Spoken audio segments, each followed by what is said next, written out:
There we go. One thing to note is I'm not really going to play music through Roll20. I've found out that almost every single bit of it's already copyrighted. Y'all have your own kind of background ambient music, I would probably suggest doing it. I'm gonna have like a playlist running for myself. I can always just link it to you all if you need to. You just want to kind of hear what I'm hearing. But because don't think I can link it to Discord without being odd or play through Roll20 because its stuff is just annoying.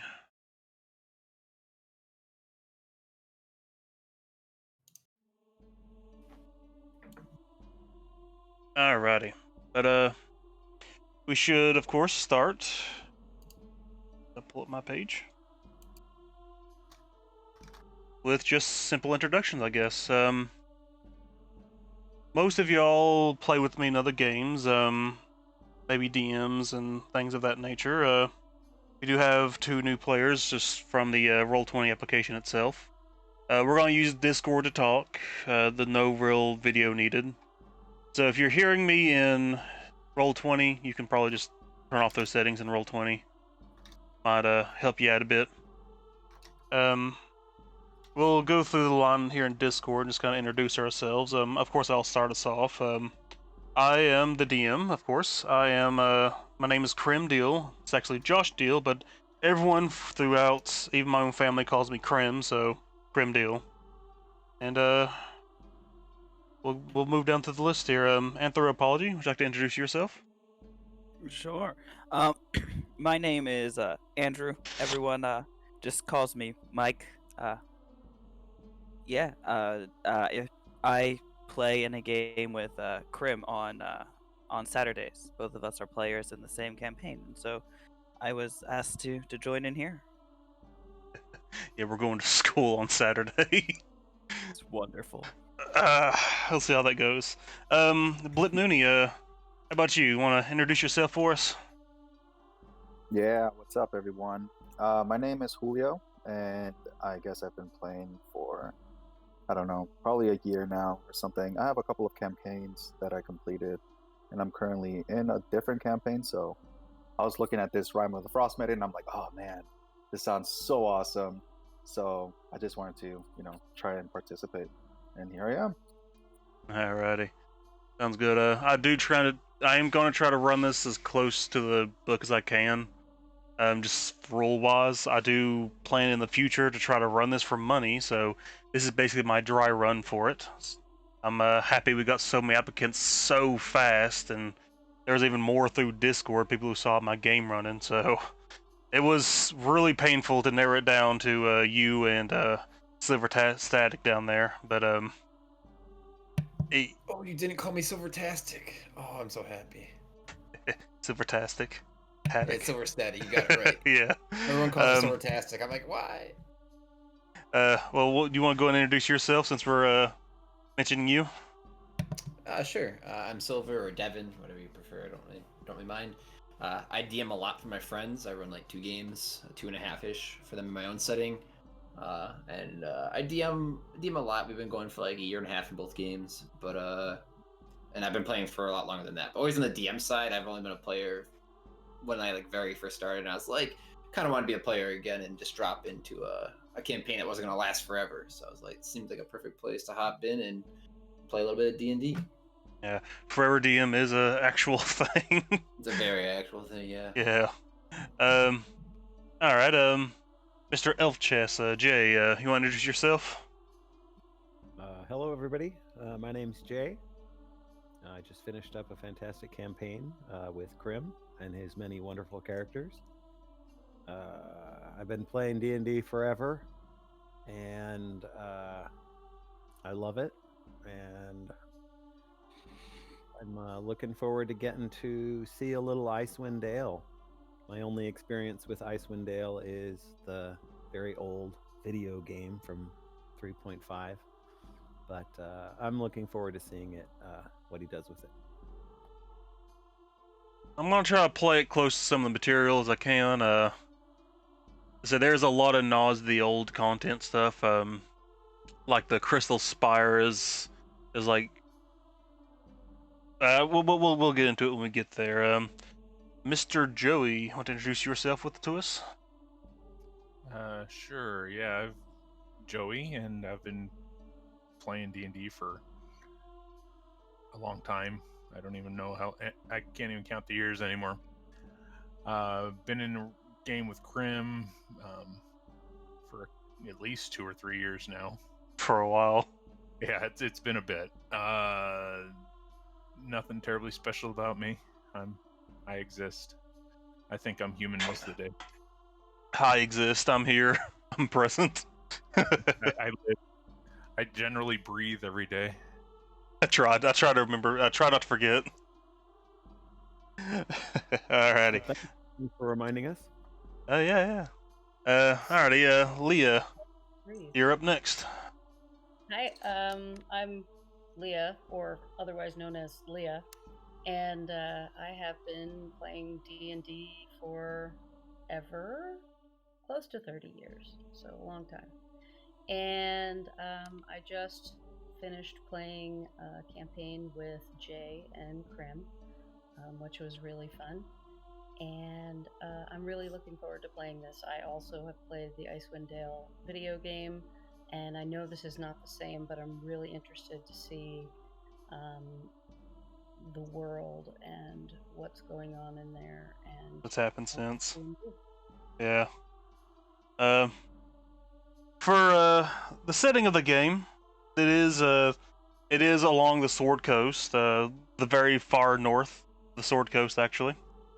Beyond the spine of the world, I think what it's called.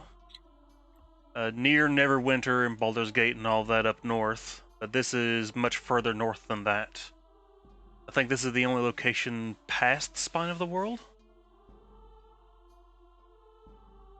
So if you're familiar with those kind of games and those settings, you'll also see nods of that in here as well. I think one of the secrets is actually a Neverwinter character that is coming to kill you. But we could not even roll into that, but there's a few little nods here and there to the other stuff on the Sword Coast. I think there's even a few mentions of Waterdeep as well. But now that we've kind of introduced ourselves to each other, we should probably be the good time to set some ground rules. What's acceptable at the table and stuff like that. One particular thing is the Icewind Dale does try its best in a few sections of the game to try to implement like a horror setting, very creepy, anxious, nerve-wracking kind of settings, and they sometimes go pretty scary. So, as far as like horror content, being scared and stuff like that, is everyone good with that, or? Oh yeah. Terrified. Been there, played Cthulhu. Yeah, fire away. Alrighty. Yeah. I'm not sure if this is actually really in the game, though. I mean, I do like playing with a few things like this. Some of their heavier content, like what do you? There are some parts where does get a little gory a bit. Like I think there's a section where like a slad pops out of a dead Venture's chest on you. I think they play with alcohol and drugs and stuff here as well. Is this kind of content good with everybody? Do your worst. Good. I grew up in the 90s and the 80s. And the Yeah. 70s. I think I'm okay. Just getting the feel for everybody. I play with most of you, just trying to get a good baseline setting. Is there any materials of discussion that anybody's particularly sensitive about, like things not to really joke about and stuff like that? I'm deeply offended by potatoes. Damn it! I love potatoes. They don't grow this far up north. I'm a woman. I'm pretty not okay with rape jokes. Yeah. Alrighty, good to know. As long as we avoid potatoes, I'll be good. I'm not sure And they no grow this far up potato north, rape. but see, you're cutting out like half my content here. I don't know it was going to be that kind of Yeah, game. this whole campaign is settled in a potato farm. No. Ancestral potato farm. I get a little I like to know up front a little bit about like is there going to be like if there's going to be any kind of backstabbing or anything like that within the party. I want to know today. So if it's like, yeah, I'm going to be a steal from the party, then I would like to hear that stuff today. My character might be rude at times, but would never no mechanical harm to the party for me. I don't do that. I would like to know in case if it's going to be dark, then I want to be ready for it. Nah. Yeah. But I'm cool with that if people want to do it, But I don't do it, so no worries. I have guess enough that really players as a DM. I guess that would be more for characters. But yeah, we'll try our best to at least be cooperative with each other. Don't have to be don't necessarily have to be friendly, but as long as we're not actively sabotaging each other, should be fine. Which I believe there's a few secrets when we get to the character creation. Things like secrets you want to keep for your characters. Also add a bit of story with the game as well. I don't think any of them directly oppose one player against the other, but there are also things you probably don't want even your own party members to know. It kind of depends on the secret itself. I think one is like a doppelganger. It's you're a being of great mistrust. People won't like you. You're not the type of person like breeds mistrust basically just by being that race. There's also one where it's like I think it's a slad host. You're basically on a death timer, and if it goes off, you could possibly kill the other players, yourself, and the town, because that thing being born is not good. But Right, aren't slad demons? Yep. So Slads, they taste good with Caesar dressing. Quick question. I believe you're talking about it when I joined the chat. What are we doing for stat generation, or have we not covered it yet? we're gonna do point buy. We're gonna do Okay. 6 low and 17 high. I'm not sure if the character mancer lets you do that. You can always just use You can do it if you use the chicken dinner site. You can change it to however you want it to be. Yeah, I'll actually have that hard saved, so I'll throw that in the general for anyone who wants to do it. Chicken-dinner.com. Pretty easy. Yep. Let's see. 27 points, or are you increasing points? Nah, Because just this base place is a stat. pain in the ass. Nah, You get it'll 10 be points. base stuff. It'll be 27. That's the base, isn't it? Yeah. We'll do 27. But you can go as low as 6 on it.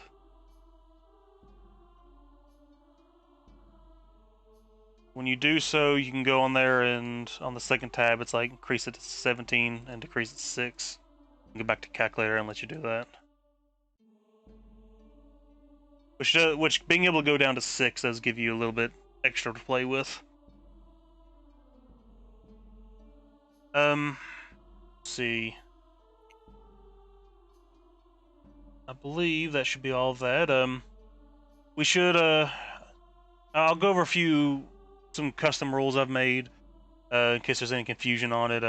Some personal rulings I have on things. Of course, more will come up as we play the game. In terms of magic, I do allow you to change the nature of the spell when you learn it, and then there's a way to change it in game to a different nature afterwards. But when you first learn the spell, you can turn something like Fireball into Thunderball, or Ice Knife into Fire Knife, as long as it makes sense for the spell and from the place you're getting it from. For example, if you're being a druid and getting thorns from you're learning thorns, wouldn't make much sense for thorns to be anything other than piercing, basically. But we can as we get into spells, not everybody's going to be a spellcaster, but that is an option on the board. And if you are the particular wizard class that can already do that, there's some special stuff for you there. Yeah, so Spark Bolt and all that. You can only do it, change it once. There's a different point later in the game. You seek it out, you can change the nature of your spells again. As far as magic items, +1 weaponry is not going to be magic. It is going to be easier to find, and maybe even shops might have +1 weaponry, but it won't be considered magical as far as resistances. But you can always just silver your weapons for a small cost, and that would count. Of course, you can always enchant weapons later on. That'll be a thing if you seek it out as well. One more thing is something we should all agree on, is the flanking rule. Now, flanking is if you're basically surrounding an enemy, you'll get advantage on attacks. Now this is something the enemy can do against you as well. And it's not something that's core to the book, or I mean it's a variant thing in the book, but I just want to know if people want to include this. I vote no, because I'm a wizard and flanking does me no good. I don't want to get swarmed by small enemies. Yeah, Yes, that's exactly. basically what it is. It's smaller enemies basically get. If you outnumber your enemy, your opponent, you get the advantage. But if they outnumber you, you're in some trouble. Which So for how most of the many- time, I don't mind it either way, but how many I guess frontliners do we have? Fighters or monks or anything? I'm like not that? sure what the total party count is. it is 6. We'll get to the character creation here in just a moment. But that is the biggest threat is the frontline people, like the tanks. Most of the time, enemies won't get around them, or if they do, it's usually ranged attacks anyway, so it doesn't matter. It's usually the biggest threat is that the frontline flanking is. We can always come back to this if you all want to decide a little bit later on, as we get into character creation. I don't need it. It's not important to me. But if it's the rules, I'll play along. I like to be a go along with the rules player. It's an optional thing, and that's why I was kind of giving it to you. I know a lot of people really like it, and a lot of people are kind of indifferent about it. So we had a person wanting it, then we'll just leave it to the side for now, and we'll figure it out later if we do want it or not. Let's see. I think we went through some of the rules. A few of the custom things is I do have a few custom races, and some changes to other races as well. I also allow just homebrew stuff if you want. I'm not particularly fond of homebrew classes and subclasses, so it'll probably be a no on most of that stuff. But if you find a fun race, just let me know and I'll take a look at it. If you have an idea that's really depending on the class and stuff. I mean the race and all that. Of course, you can always just take a class, a race, and just do the Tasha's treatment to it, which allows you to recreate a race basically. And I do have all of the books and character creation books if you all need them. I can actually go ahead and get a link to that to you all. Do you prefer any particular races in this setting, or are all available? All will be available. I guess this would be kind of a good reason to go into the introduction of the game, of why a lot of races are actually up here. A lot of odd ones as well. It wants me to do this after we do the character creation, but I think this will help with the character creation. So let me read you all the introduction to the game. Let's see. Already characters page. Alrighty, so let me read this to you all. Icewind Dale has become trapped in a perpetual winter. Ferocious blizzards make the mountain pass through the spine of the world exceedingly treacherous. and this land has not felt the warmth of the sun in over 2 years. In fact, the sun no longer appears above the mountains, not even what should be the height of summer. In this frozen tundra, darkness and bitter cold reign as king and queen. Most Dell residents blame Auril. I need to look more attention to that, but Auril, the Frost Maiden, the god of winter's wrath. The shimmering aurora that weaves across the sky each night is said to be her doing, a potent spell that keeps the sun at bay. Now, the Dell folk live in a scattering of settlements known as Tin Towns. The drop-off in caverns coming from south and travel between settlements in this never-ending winter has left everyone feeling a little isolated. Although, each town has resolved to appease the Frost Maiden with sacrifices of one kind or another, no respite from winter's fury seems forthcoming regardless. For adventurers such as yourselves, Tin Towns is a place to test one's mettle and, in the spirit of heroes who have come before you, leave one's mark on this frigid, blighted land. That's the introduction. That's the introduction to the campaign. So it kind of sets a bit of a setting for you all when you're thinking of your characters. Why would you all come to Tin Towns? Or maybe you've lived here all your lives and you just now wanted to become an adventurer. Let's see. For those of you who come to Tin Towns, because this place is so isolated, it is so hard to get here, and life here is not easy. Many of you probably have fled here for some reason or another. If you're looking to get away from your previous life, this would be a place to start over. This is also, if you're an odd race, this might be a better fit for you if you can survive this cold harshness. As most people are more concerned with survival than really racism.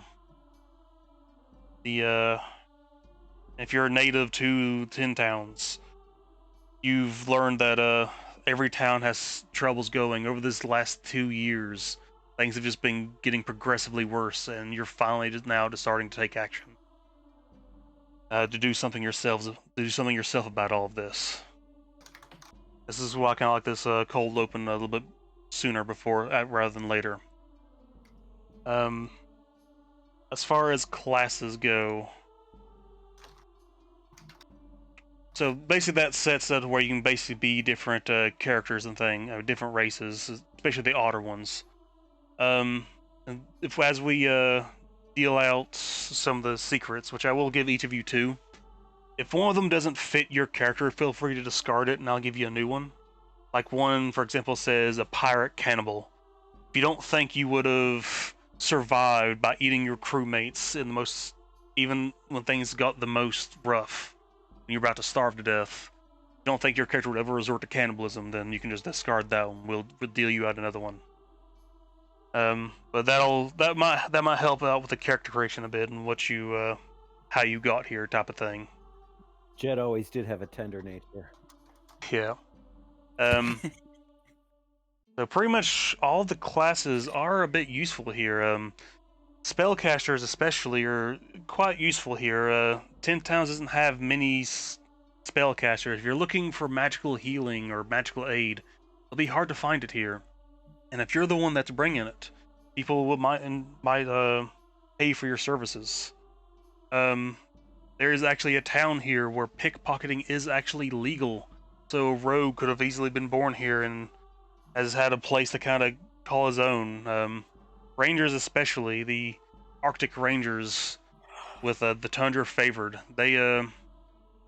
traveling between 10 towns is not particularly too hard, but if they were to ever go out into the wilderness, a ranger's skills is particularly well.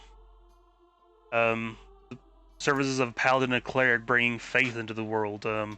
Cleric to bury their many dead, and a paladin to smite the many roaming undead, the Draugr, that are now roaming the Iceland. And of course a druid who can provide food, light, and shelter.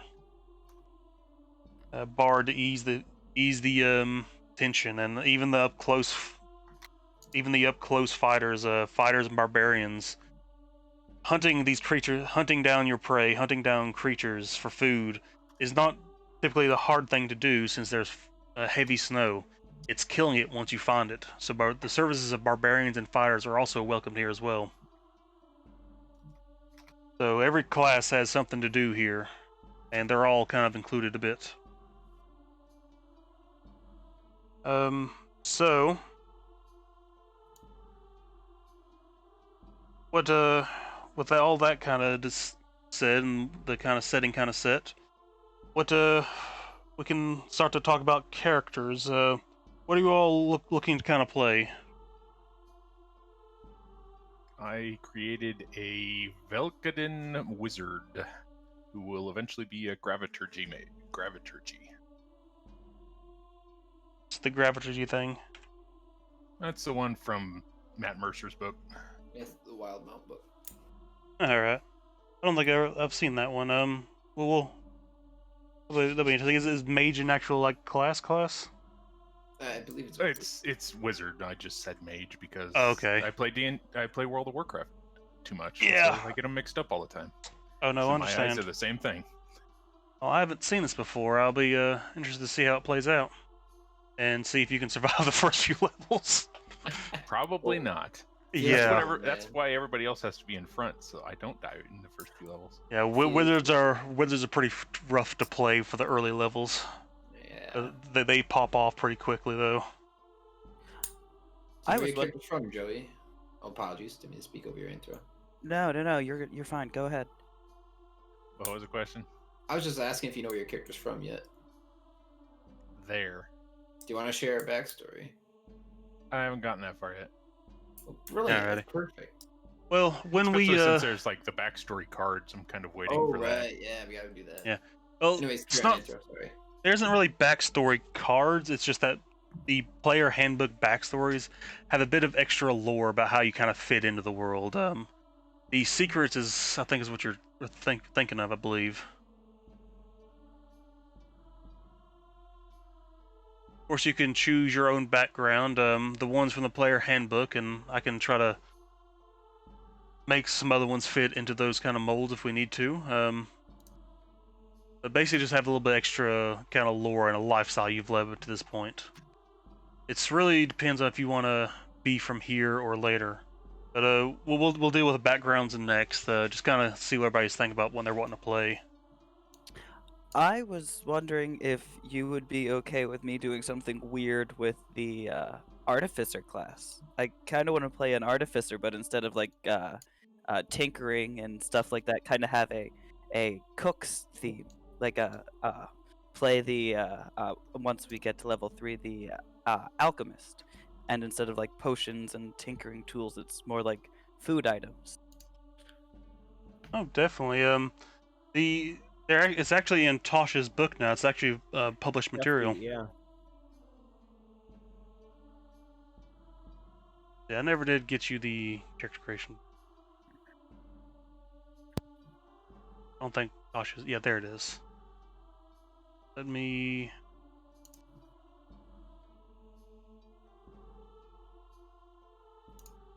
Post that in here. Here's all of the books for character creation. I've got them compiled in one place if y'all want to take a look at them. There's a certain thing you want to do from one of the books. And Artificer is actually in Tasha's, so that would be interesting. I think I had a cook in one of my other games, and it was really fun. I think it was a fire genasi named. Okay, Fire Genasi. Click? That's so cool. Wasn't Click. It was Guy Fury. What was his actual? That wasn't his actual name, but that was his character. That's what we called him.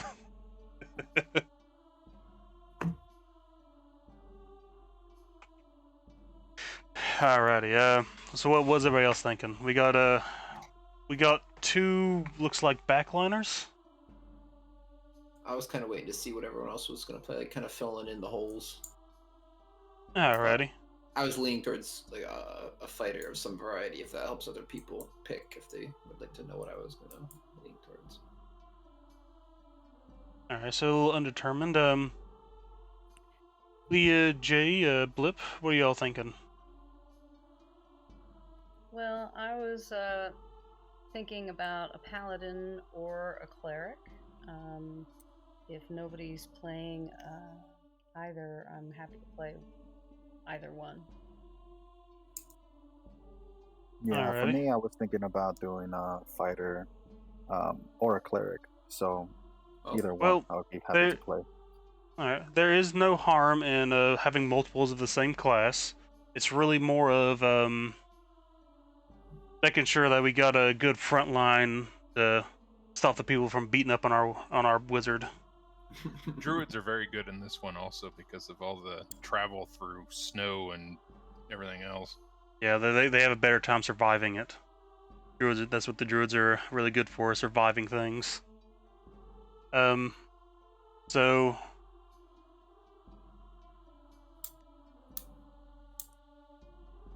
This is just like a 5-way standoff, is it? let's see, and All right, I'll be frontline. I'll play a paladin. Nice. Blip, if you want to play a fighter, I think I'll play a cleric. the Yeah, either way, man. I don't mind. Yeah, I can play a fighter. That's fine. the interesting thing about the fighters is that you can have 3 fighters and they all be totally different. Yeah. I like the arcane archer. Nobody ever plays it though. I love Arcane Archer. Yeah, in my previous game, we had 3 different clerics, and we all had different spells and everything. It was beautiful. Time for a crusade. Do we How have about we have a cleric already? Believe me or Blip were looking at playing one, but we were also looking at playing fighters.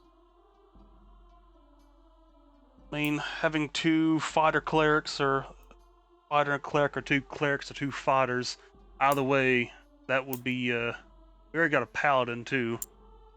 If we both multi-class halfway Blip, and we both be fighter clerics, it's basically like having a fighter and a cleric. It's just Clearly, nasty. that math adds up right there. I was planning on playing like a really tanky fighter for the party.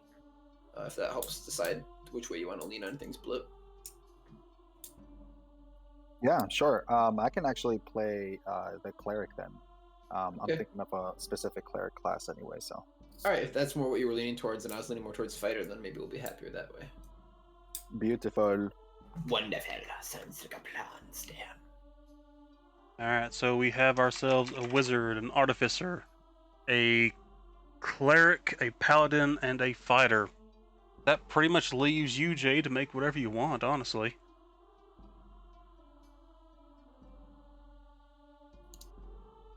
A high wisdom would be helpful.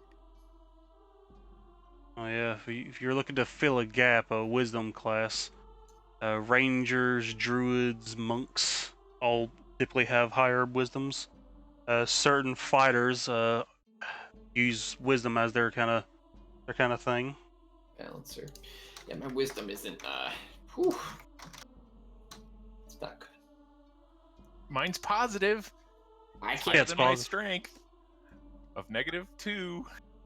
The blight for me of point buy is I can't take an 8 in anything. Every time I look at it, I'm like, oh, but I need that. Oh, but I need that. I can't take those 8s. Kills Well, me every time. in truth, you only need your 2 main stats up there. The rest of them are just you just want to make sure you're not gonna critically fail something and it just be a disaster. Yeah, it was more from a character standpoint.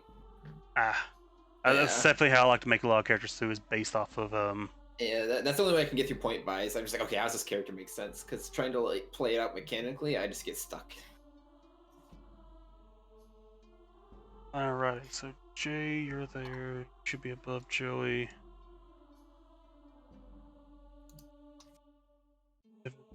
Yeah, Joey, Jay, myself.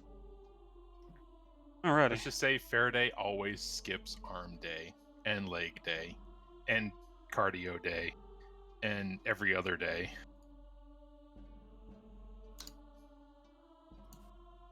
What's a gym? Never heard of it before. Couldn't tell ya. That's a guy. He runs the bar down at the other end of the street. Alrighty. Well, whatever. That y'all can start messing with your character. The character mancer is pretty nice. I don't have Tasha's. I should have everything else in there for you. So if you want to do something from Tasha's, you probably have to put it in manually. Is any of the optional class stuff from Tasha's yay, nay, or Yeah, you can do all that as well. okay? Just making sure. I assumed, but Anything from Tasha's is good to go. I especially like the cantrip versatility and like stuff like that. I like the rogues not moving, get advantage on their shot. Oh, yeah, So my they always have a way to at least make use of their sneak attack.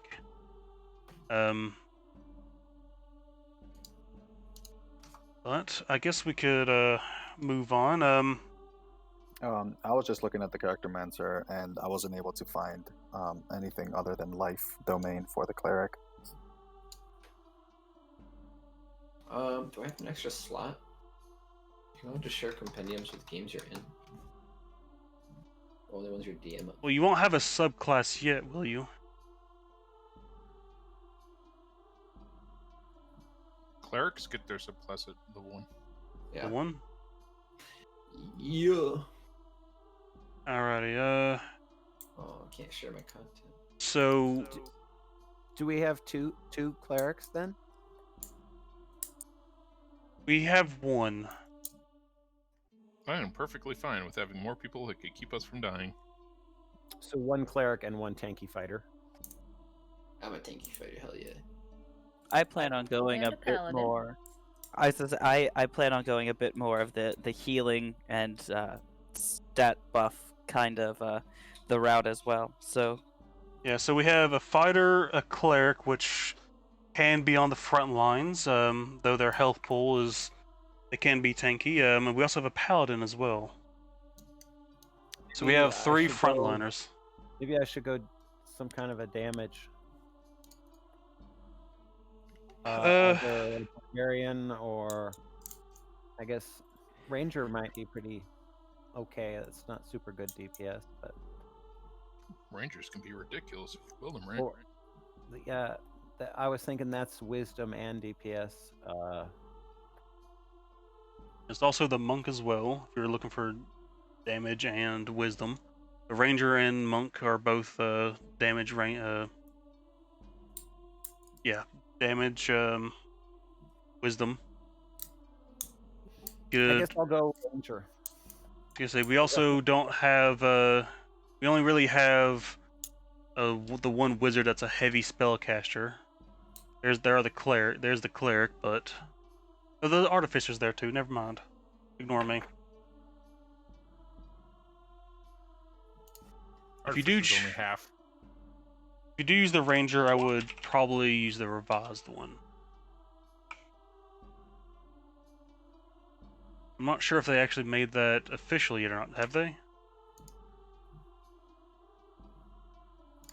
Anyway, rangers are they do a lot of damage, but it takes a bit of a build to get them going right. Beastmaster, I think, is the one. Alrighty.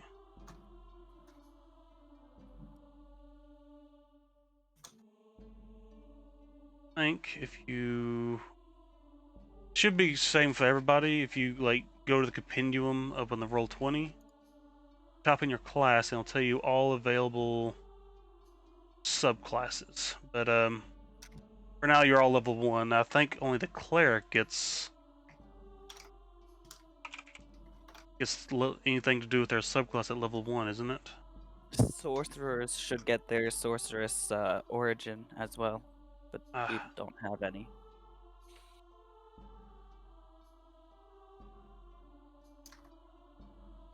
The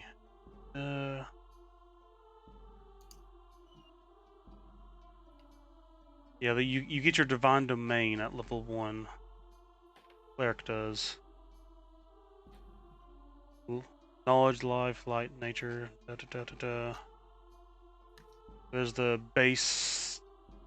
Should be 7. Then 1, 2, 3, 4, 5. Should only show about. Should show about 11 in there, or 12.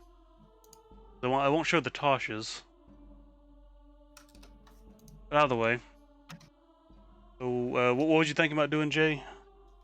I guess I'm gonna go Ranger. Alrighty. Ooh, I like it. You will save the party just by being there, basically. A lot of the dangers of Icewind Dale. Now, this is something to consider. We're also creating characters. There is no sunlight here. Characters with sunlight sensitivity, they are not bothered in this area. Oh, we can all be drow guys. Yeah, basically. Drow, I think the kobolds have the stuff as well. And Goliaths. And Goliaths have a bit of extra kind of neatness here. There's a mountain-born, like a thing they can add into it, where they're resistant to cold. Which, would be good here. Yeah, which You know basically means you don't have to wear cold weather gear.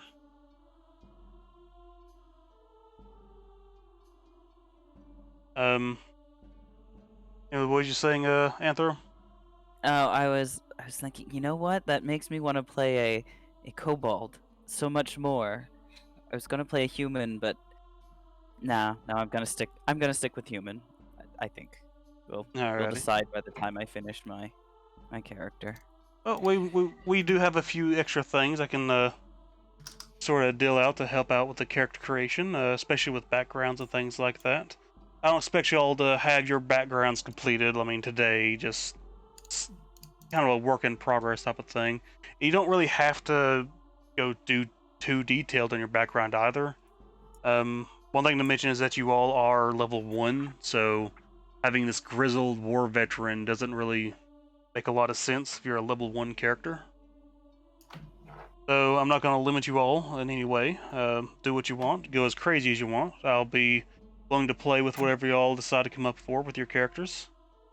Might offer a bit of how to connect you in.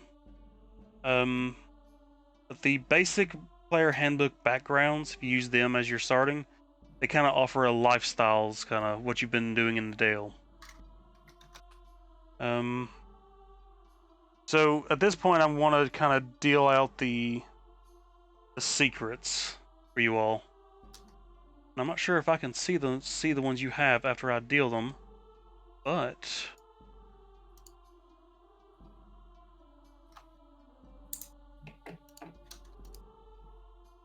to all players.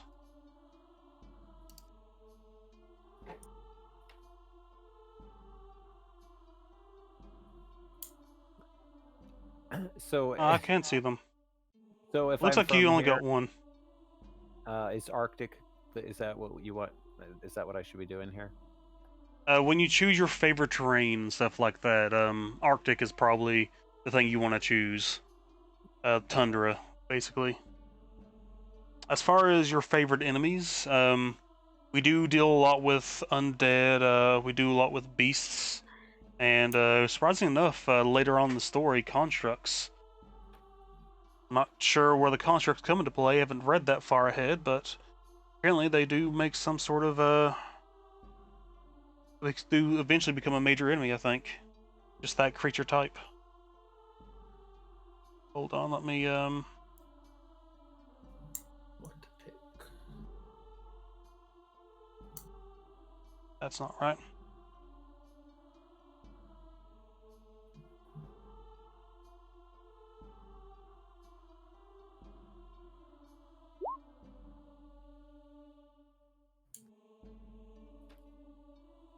Da-da.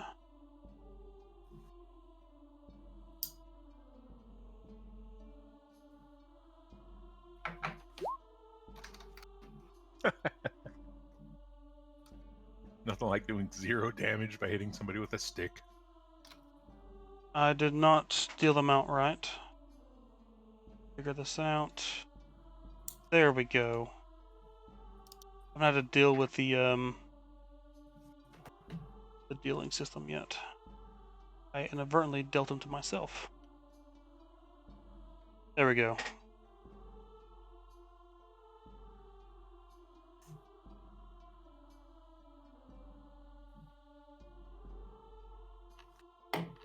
We're missing somebody.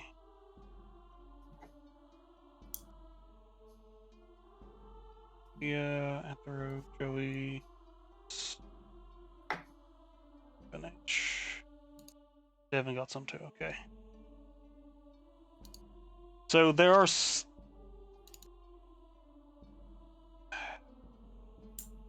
some secrets. I apparently can't look at your cards, which is the most annoying thing.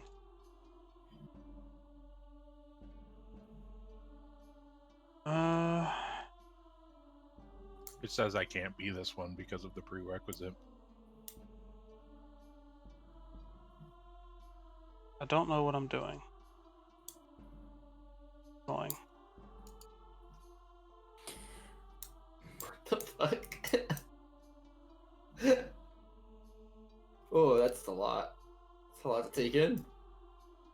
I Yeah, can work with that. Hopefully So somebody got the aliens.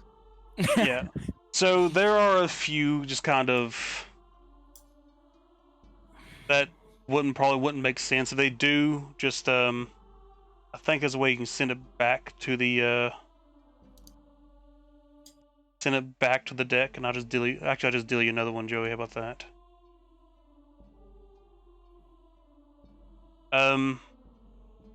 There's one where it says you're a doppelganger, where it actually chooses your race for you.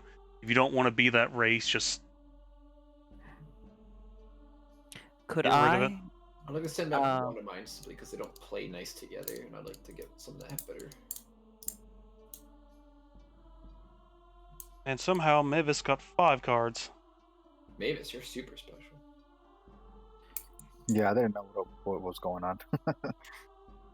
May I send one back to get another one from you? Yeah. I'm Just keeping that one. I would do the same. I think that's So please try to. Oh. I'm not sure how you can send them back to the deck. Let me. Can we drop just them on the tabletop? Yes, drop on the tabletop and I'll delete them. Make sure you only have 2 cards. So. There you go. Or we'll just draw our own. Yeah, that just helps. Are we taking? Are we supposed to ran out have of cards. 2 or pick one from the 2? There we Take only 2. If you don't think they fit well with your character idea, just get rid of it and we'll draw another one. For most I of don't them, know I if they do. necessarily mesh together, but I'm definitely keeping the second one. Yeah. So some of them are good ways to kind of draw your character in, like the slot host. I've got a good way to get you into the campaign if you're from somewhere else. Especially the ones where it says like they're assassins after you and. Is there any other cards in the deck besides this one? Thank God. Okay.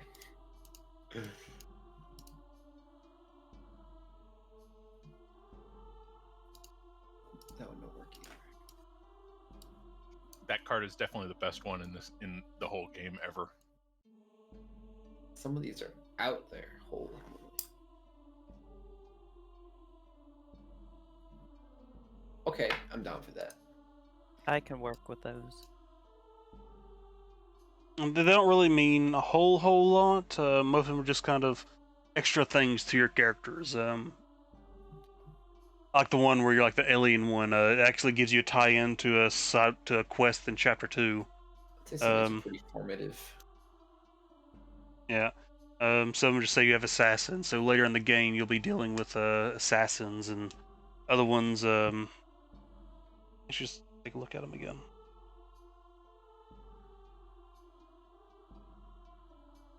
That certainly changes things a wee bit.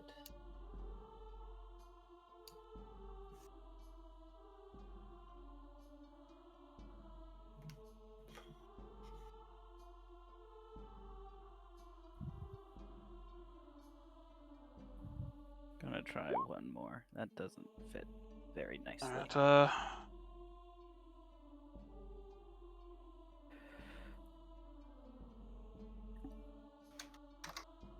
Alright, Mivis, you only have 1 card. You just draw another one. Oh, I was thinking already. I already drew 2, and I just chose this one. Alrighty. If you just don't want a card, you can just put them back too if you want them. These are just little fun little things for your characters. There. Yeah, I believe the one that I got fits my character pretty good. All right. I still can't access the other cleric subclasses though, or the domains. Weird. Let me. You're Petra in the character list, aren't you? Yeah. Alrighty. We'll get everybody's names fixed. So let me play around with it here. Cleric. Which one are you looking to get?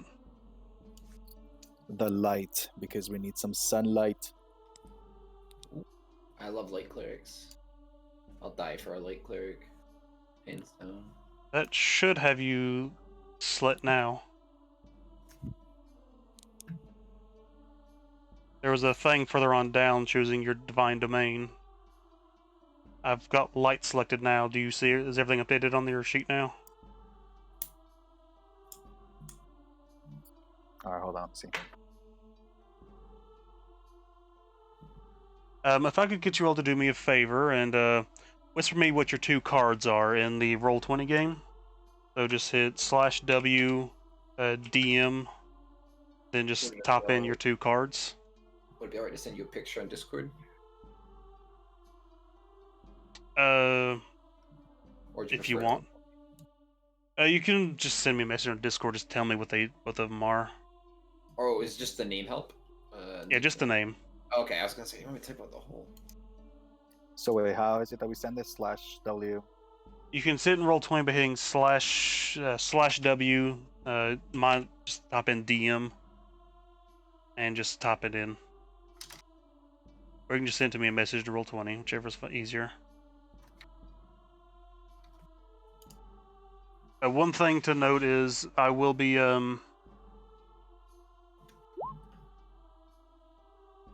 Yep. One thing to note is I think I mentioned this in the application before and talked to you all everyone else before. I do plan to stream the game.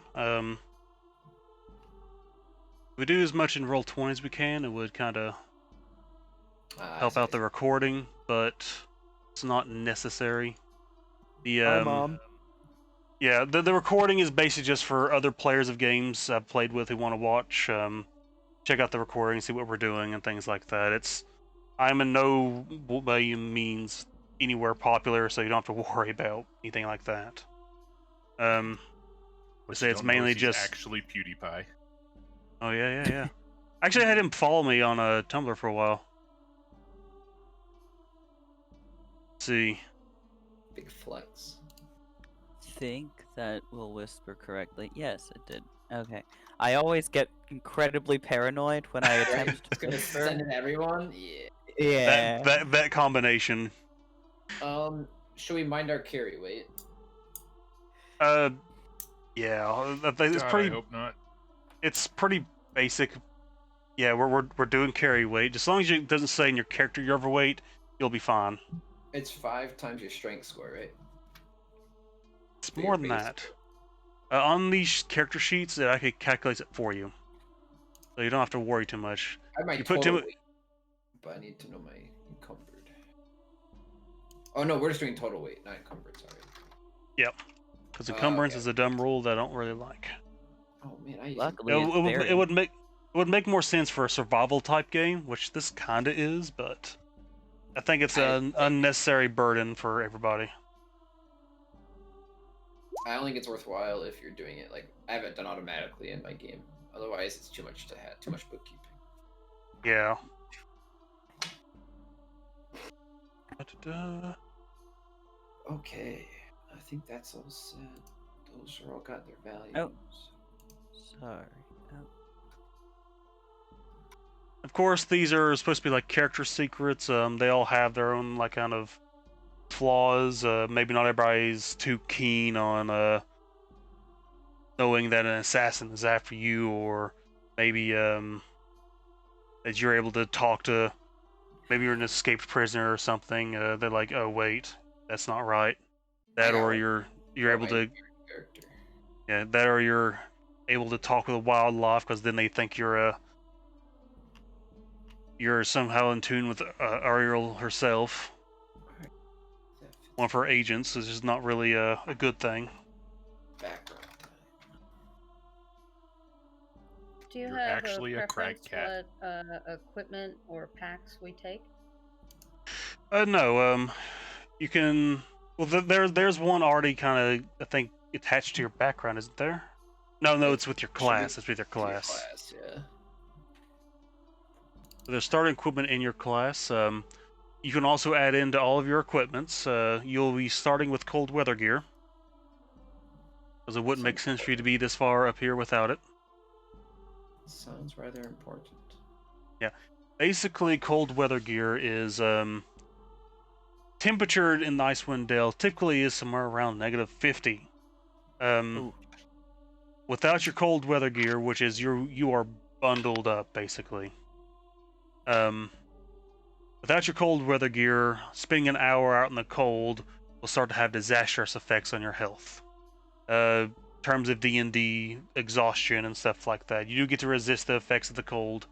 The higher Constitution score you have, the better off you are, but you cannot live out here like this. So long as your cold weather gear stays, dry, you can pretty much travel around without having to fear it.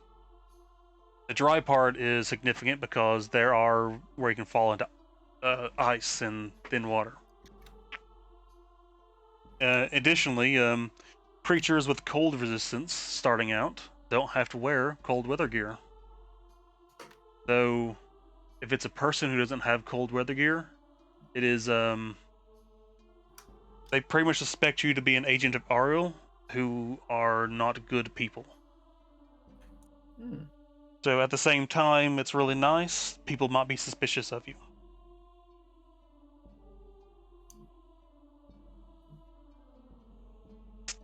None of y'all got the fun one.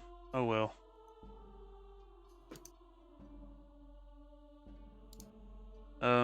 Let's see. Let's go back to the itinerary. Yeah, so the cleric class is still giving me issues with it. I'm only seeing the life still.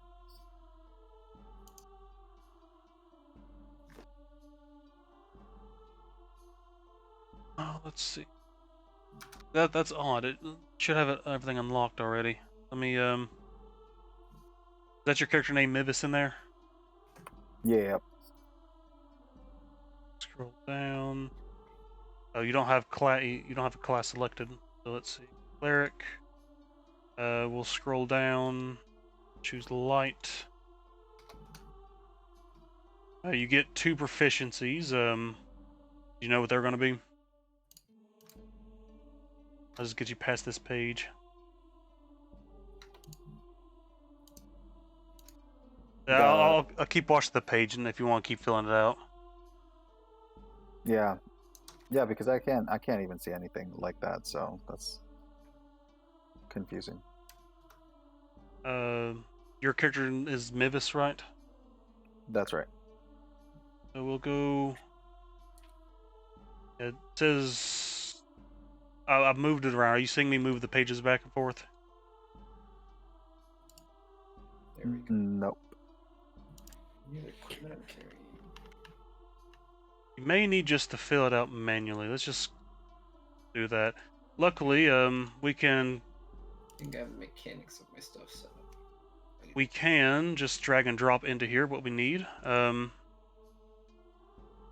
go ahead and start doing that. If you want to just play with your stats and things. Let's see. Cleric.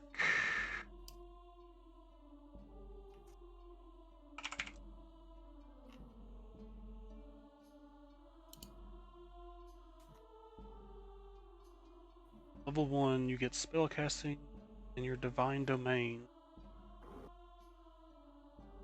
Let's see.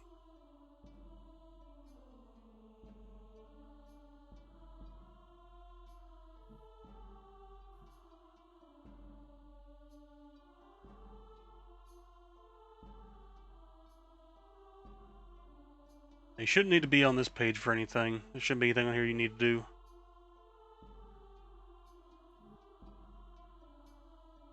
So, go ahead and drag some of the stuff over.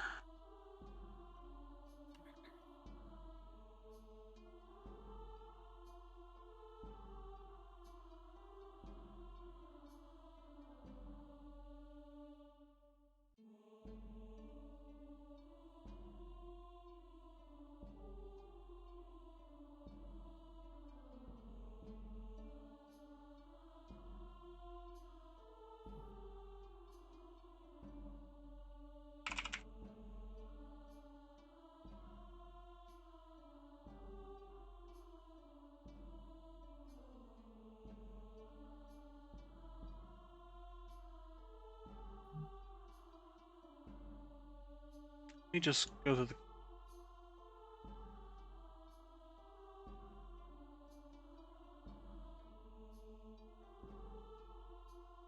This should just do it most of it for me.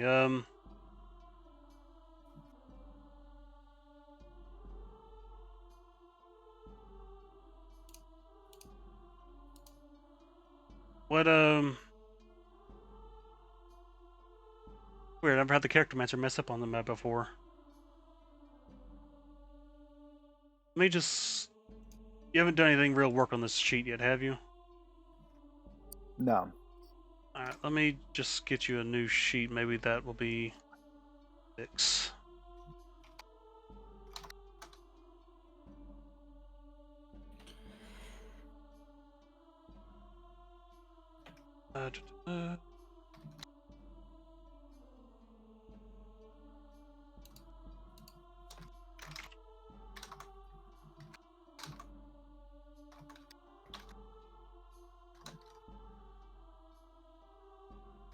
So, character mancer.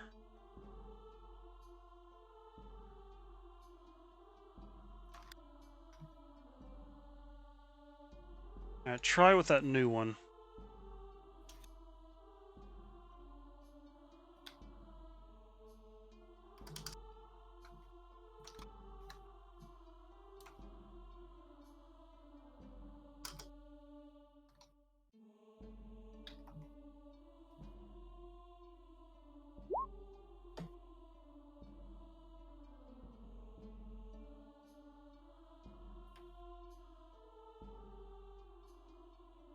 Oh,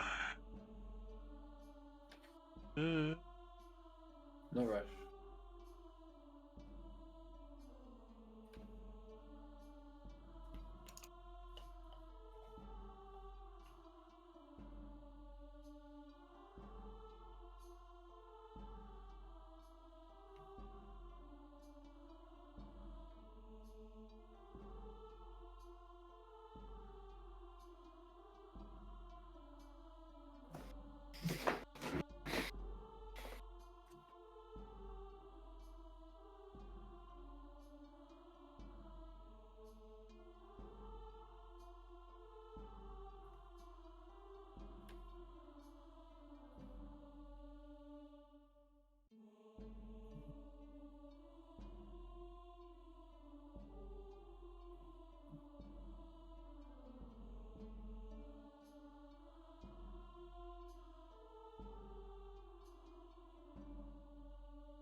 alrighty. In the character section, for you, Devin, there should be a handout that shows you her.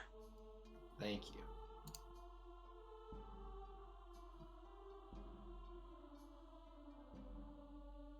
Are you still having troubles with the character mancer? I gave you a new character sheet for it. Is it still with Mivis? Yeah, I just created a new character sheet, renamed it Mivis. Should be back in the characters page in the same spot the other one was.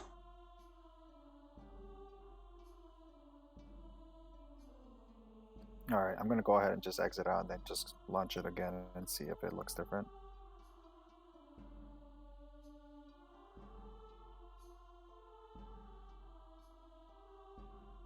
Now, one thing to kind of, as we all mess with our character sheets, let me get my.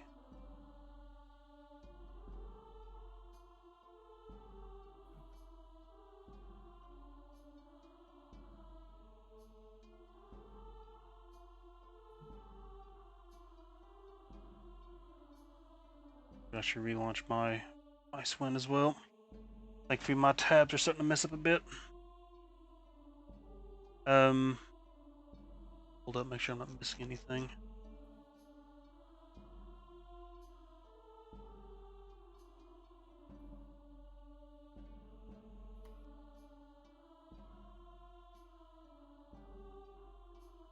Slow loading. Alrighty. So a bit of Icewind Dale knowledge. Maybe you've been in Icewind Dale for a bit. Maybe you were born here and you lived here. Let's see. Icewind Dale knowledge.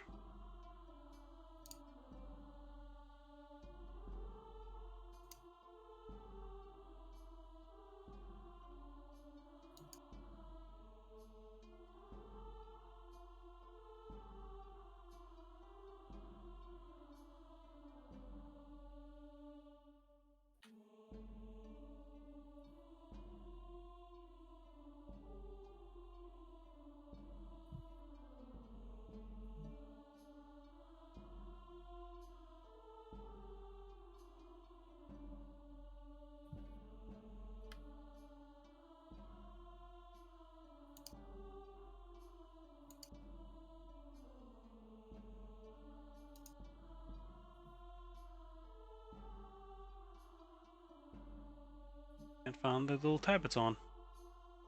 There are so many of them.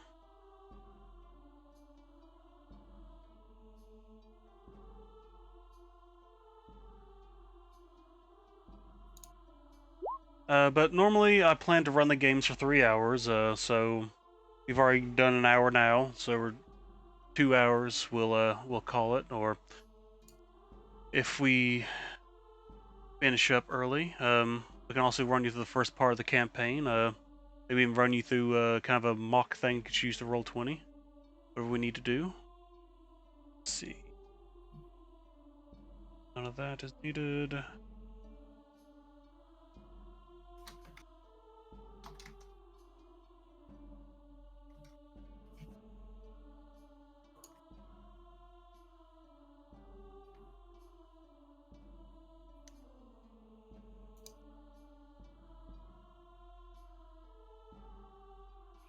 Yeah, so checking it out again, and I still don't have it.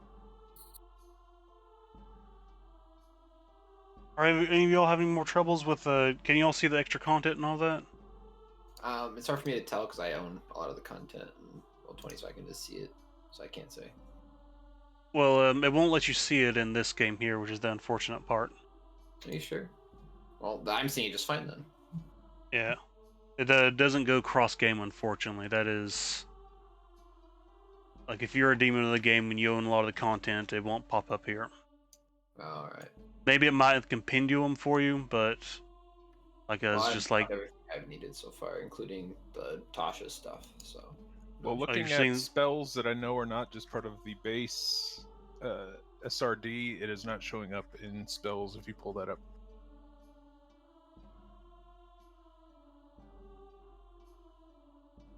Yeah, I'm just seeing like the basic player handbook characters, and then all the classes are just from there, but they only have one basically subclass essentially to it.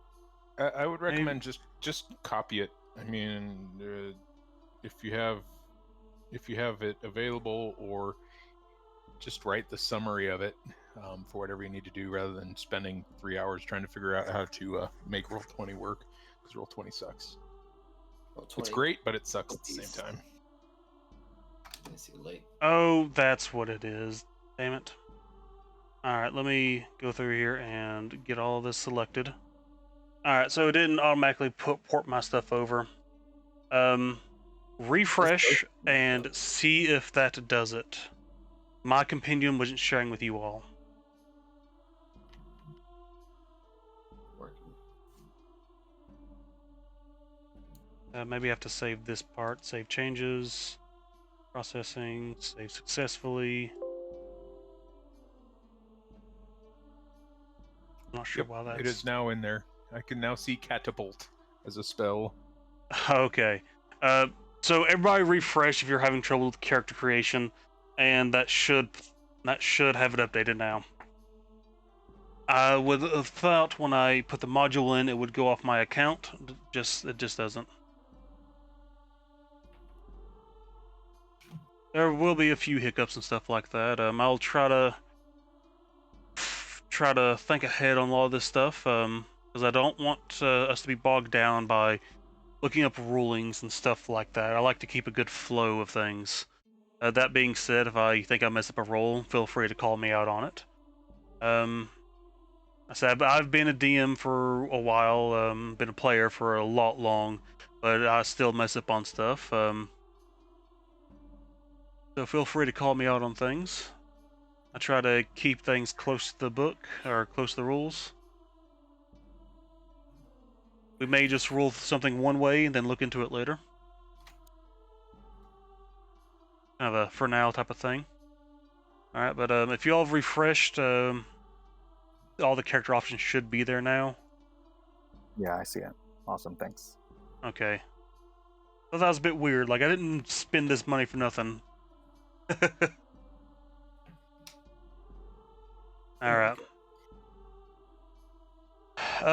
So for backgrounds, did you all choose any, or let's just go through backgrounds. For your character ideas, are y'all thinking about coming from outside of Icewind, or maybe some of you are thinking about being born inside of Icewind? My card's I born here, so I'm born here now. Born here. yeah, the same works with me. I feel like my cards work better being born here. Oh, Most of them are kind of like that. down to I'm on that My as well. cards, however, work better for being born somewhere else. Ditto. Well, Joey, you can imagine how you got here. Yeah. Leah. All right, so with your second one, you've come here for that reason, seeking the solidarity of the Dale. No one's going to come this far north. No one in their right mind will. So this is a pretty safe place for you. Let's see. Excellent. Now, regardless of what your backstories and stuff like that, or if you come from somewhere else, or maybe you have lived your entire life, just traveling a bit through the Dale, you quickly realize that you are level 1 characters, for one matter, but you all know that the normal person cannot survive here alone. This is why people of Icewind, when they live here, they live inside their houses. They mostly spend their time in the tavern. It is so cold that almost everyone in every town gathers to the taverns for warmth, so they can all pull around the same kind of fire. Most towns have are having troubles. They make sacrifices. The Ariel. Let me pull up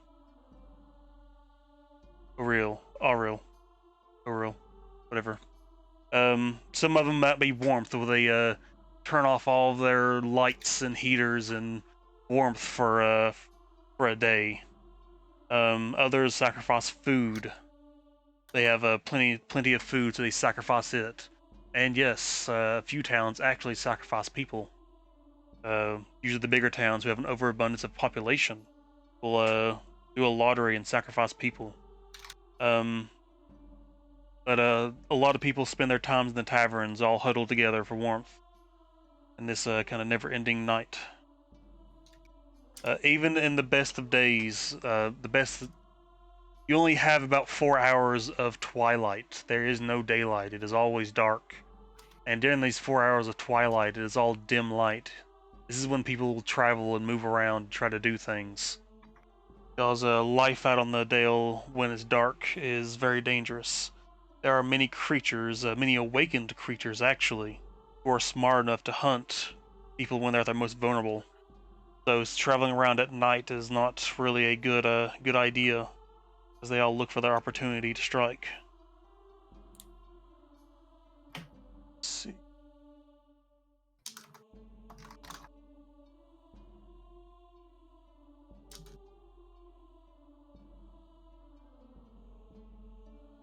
Since it's so frightfully cold outside, which at night and even during the day, it makes each settlement look really quiet, deathly quiet almost. As everybody spends their time all in like one place, whole town is just every town looks a little abandoned.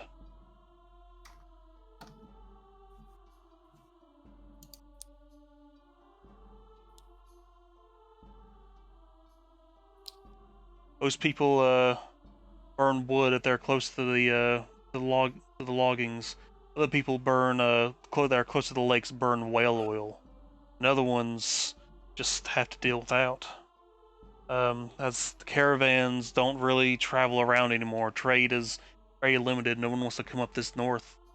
So getting supplies to other towns, each town has to kind of deal with what they have. It's just also natural gas pipelines. Oh yeah.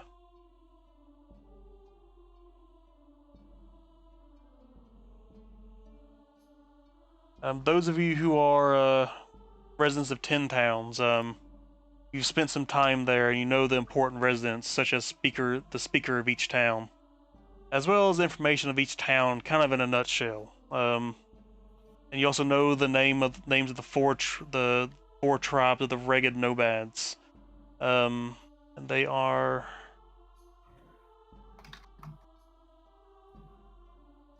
tribe of the elk, the tiger, the wolf, and the bear. You can be a Ragged Nomad if you want, or came from them. But basically, what I went off on a tangent with and lost the main point of is, you know that you cannot do anything in the Dale without a party of well-trained people. The normal citizen can barely survive here, and they definitely can't go traveling between towns without risk of dying.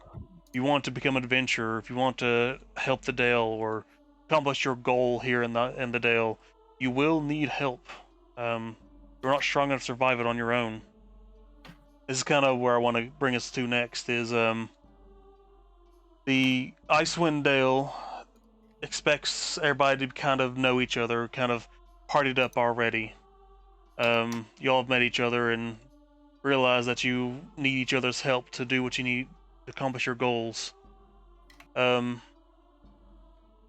course, we can introduce characters next session if need be, if not everybody's ready, but this is kind of what we're kind of to figure out is how we all have come together. So if everybody has a good character idea for their character, what is everybody thinking?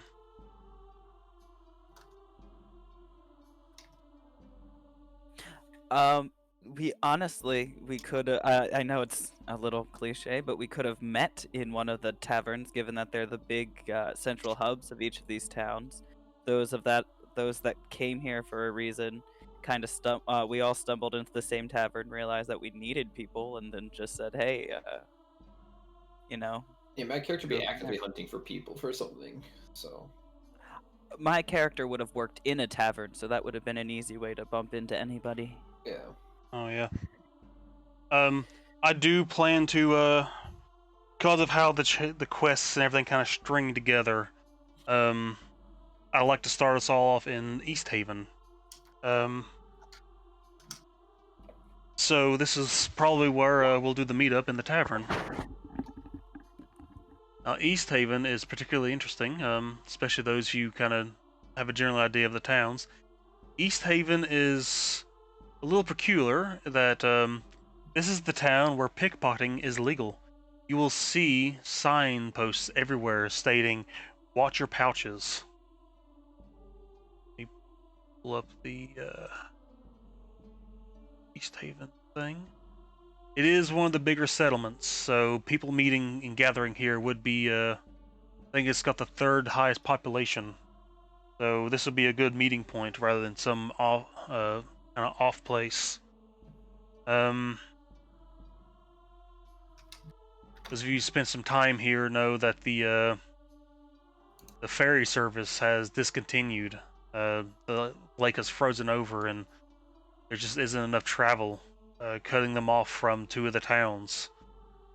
The quite a sizable population, quite a few soldiers actually. The speaker Can you is throw us on the Deneth. world map? So we Oh, yeah, I see can. what you're talking about. I can actually show you all a handout of it, and I can throw us on the world map.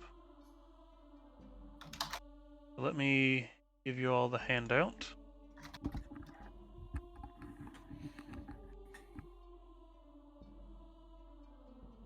Of course, there'll be a time to explore this after we get the first bit started here. Then we can explore about it as we need to.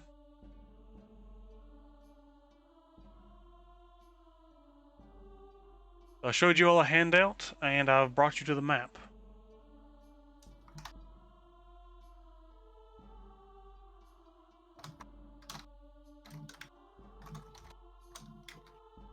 All right, well, I'll be playing an elf, and I'll be playing a ranger and a guide. So it seems simple enough that I'll be seeking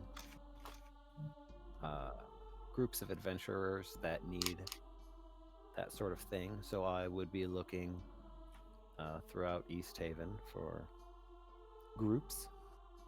Alrighty. Jay, do you mind sending me messages? I don't think I've got your what your 2 secrets were. Oh, okay. I got them in my hand. He printed them out. That's dedication. Oh yeah.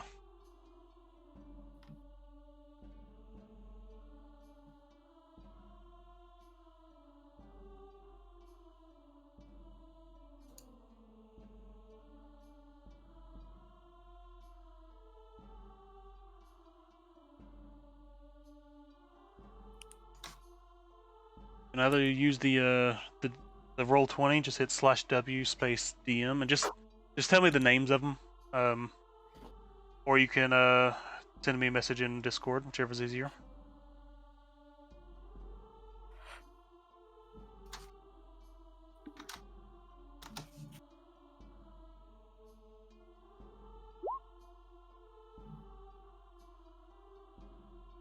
All right.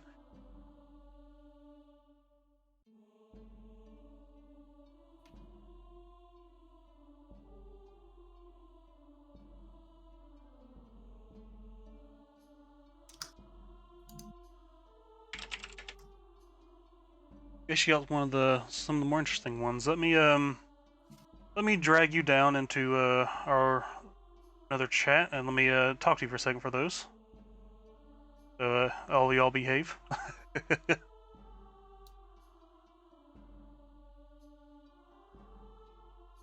All right, Jay. That's gonna give it away. Nah. The Drizzt fan one is kind of odd. It's doesn't really have any much bearing. You might trade that one for another one. you can just drag that onto the board, and I'll delete it, and just draw another one. Okay. Because it doesn't really have much bearing. It might give you more insight into the past of the Dales. Well, so I was thinking it would. Yeah, I didn't like it at first, and then I just said, well, just keep what you get. And then I thought, oh, well, that's actually really good, because if I'm an elven ranger and, there's all this sort of stoic going across the wilderness and all that, it seems very fitting that there might be such a character that I look up to or have this pedestal of, and it might not ever even get said that it's actually Drizzt Do'Urden, but I could still use it for a character thing. There's this fame. Particularly interesting because I think Drizzt was a ranger too, wasn't he? Yeah, I think so. So with that, I will give you an actual like use of the card. If you're Okay. recalling, because he was a famous author as well, who wrote Yeah. about his adventures through here. So if you're doing history checks for history, like what is this thing, what this has to deal with in the stories, I'll give you advantage on those. Oh, Make the okay, card a cool, little bit more fun. worth it. Is that Yeah, fun? and I have a little bit of knowledge that I think I read one or two of those Driss books many years ago. Oh yeah. Then I think you are more equipped to have that card than anyone else. All Um, right. As far as the slide host, that one's particularly interesting because you need a Lesser Restoration spell in order to fix that. Oh, that However, sounds really fun. however, players don't really get access to those spells until I think level 3, level 2 spells. So you'll have some. It'll be a bit of a race against the time. So Maybe the reason. what's Go the ahead. time limit? What's the time limit on it? It's perfectly vague, but from what you've been able to read and tell, it's usually a few months, maybe 1 to 3, or sometimes longer. Would I have any information about the slot, or would that just be? Is this just totally foreign to me? You would know that you saw that monstrous creature. Perhaps you were attacked while you're out exploring the outer rims of the cities. Whatever you want to kind of play together with that, I'll leave up to you, and I'll just roll with it. All right. Well, I'll read up on it a little bit, and then I'll try and play it in character. Basically, a slot is I think it's like a demon almost, but it laid its egg in you. Perhaps it lets you live because it needs egg in a living host. I'm so I'm Leo. Yeah, basically. It will kill you when it hatches. Maybe you've well no Okay. if you were native to here or you came from somewhere else, you know of a druid that's been awakening creatures that has a way to get that out of you, who is powerful enough to get that out of you. Maybe some of the party members might be able to. Oh, you're a ranger. I think you get access to lesser restoration. But basically, you need to basically level up. You need to get more experience, get more power before you're able to do so. So, helping out 10 towns might be the way you go about this. Sounds great. Alrighty, I'm gonna drag us back up there. Size stuff. There's about 4 or 5 that are really interesting. I kind of wanted to get their opinion on them before they took the card, but I kind of like that draw. One of the ones I was more excited about. So going back to this before, what's everybody's think about for the characters?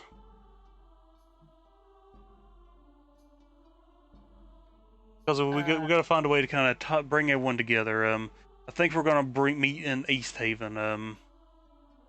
Maybe the tavern there, or you're looking for more people to join you to accomplish your goal here.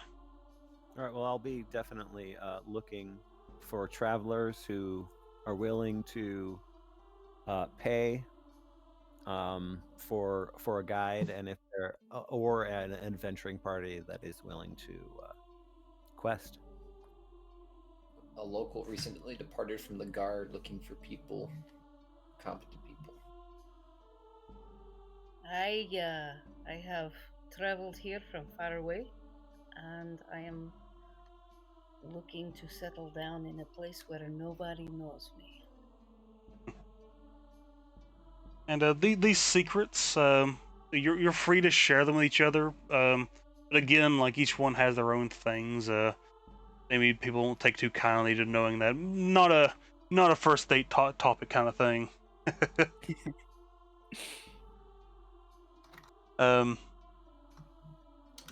Yeah, so my character would be he was a resident, I guess, in East Haven for quite some time. A lot of people I would assume know him because he's kind of trying to start his own or trying to get popularity in a specific religion, and he's kind of one of those dwarf guys that you're like, yeah, that guy's a little bit nutty, don't get near him. Probably talk some random crap. So that's I'm guessing he would eventually come across them if we're doing the whole tavern thing. We can just that would be something simple for my character to meet them with. Alrighty. You'll meet a religious nut in the tavern. I really hate that. It's really we're all meeting in a tavern with each other. It's Figure it's it fine. out. I think it's okay because there's a reason to be in the tavern. Like I like taverns. it's cliche when it's just randomly you all meet in the tavern by happenstance, but like the tavern is one of two places that humans or living creatures exist in Icewind Dale. So Yeah, Where we're gonna the hang out in taverns Stone and Drift? the inns. The other choice was to meet at the privy.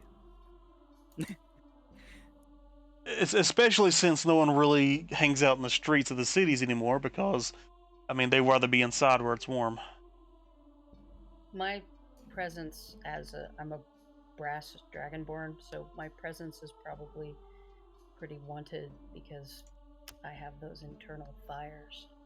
Oh yes, you've actually heard rumors that there's actually a town speaker that is a dragonborn too. So they are not unfamiliar to the people here. How interesting. An interesting little tidbit about the dragonborn that I liked is that they're actually a newer race. They haven't been around that long. They're actually native to another plane, but escaped to this one. I think that works. And oddly enough, they actually hate being associated with dragons. Which town are we starting in? We're gonna be starting in East Haven. Alright, It's one of the I think it's the just staying third. from East Haven. There's like 4 major towns, and East Haven is got I think is the third highest population. If you're looking Is. you're looking to gather people, this is one of the towns you would probably want to be in. If you all probably want to have known each other before coming into this, it'd be nice too. It would be good too, but I'll leave it to you all, how you all want to come together. We can just have the opening scene. Any locals want to know my character? Yeah. We can do the introductions for everybody's characters if they're ready. But as you approach, this is a little bit of a introduction to the East Haven. As you walk into East Haven, as you notice the buildings and bars and the buildings and taverns, you see signs hung up everywhere saying "Watch your pouch." Those who are more familiar with the town know that pickpocketing is a legal activity. Let's see.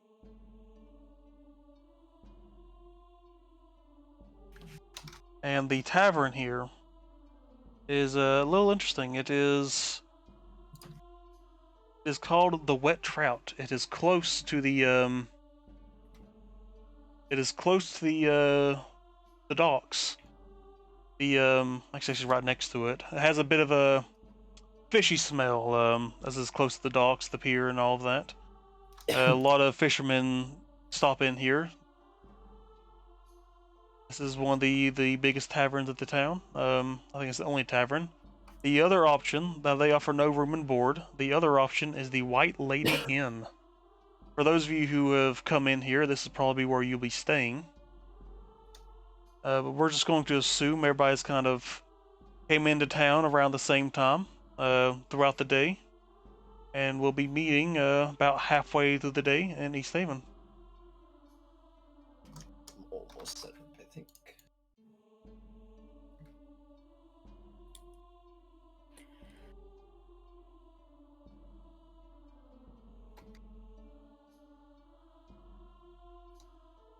So how is everybody doing on their characters? They got everything kind of figured out? Do they need help with anything? I think so. However, I'm sure that as soon as we start playing, I will notice that I missed like a good 15-minute process of doing something. The thing that takes the longest is probably picking spells. For clerics and druids, and not that big of an issue, they can repick their spells, but for like rangers and wizards and I think that's only.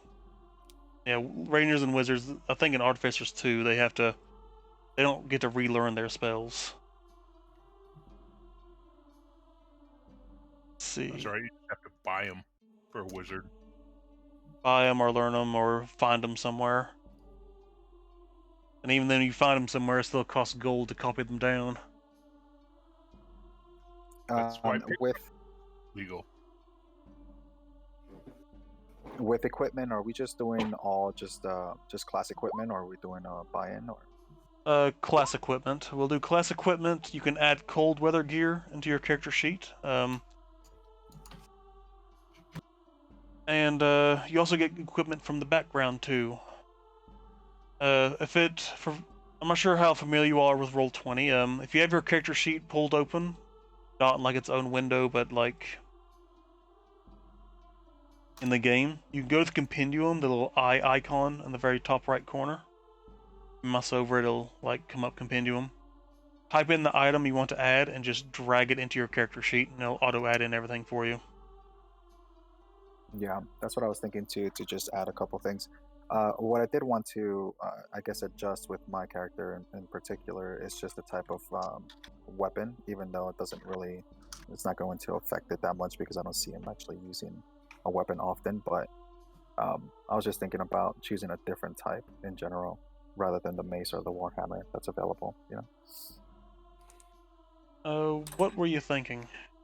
Something super simple like a short sword. So I figured that would be okay. Let's see. You can trade one of your weapons for it if you want to. I think as far as cost, it's pretty much the same. I'm not too concerned with basic adventuring equipment.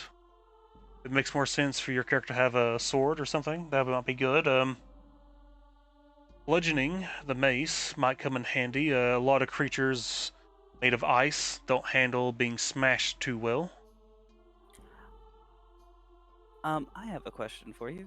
I took a mace as one of my simple weapons. I was wondering, could I reflavor that as like a frying pan or a rolling pin?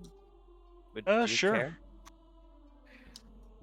We'll make the edges extra thick so you can use it as a. It doesn't damage the pan as much. But yeah, you can reflavor it. What? Yeah, we can definitely do that.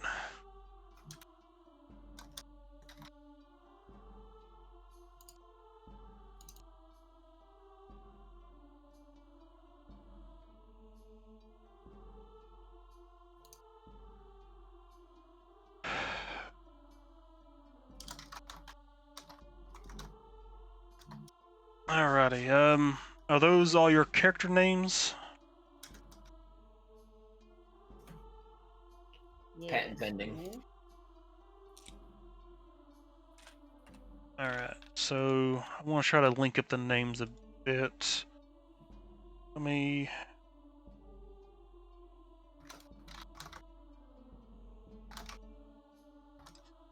There'll be a point where I'll start to rename you all. I mean, where I start to call you all by your characters' names.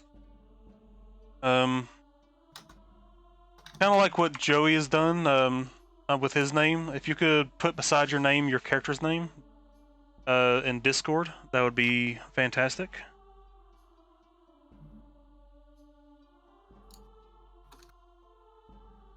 So Joey plays in my other game, and his character's name in that is Iris, but his character is going to be is Faraday.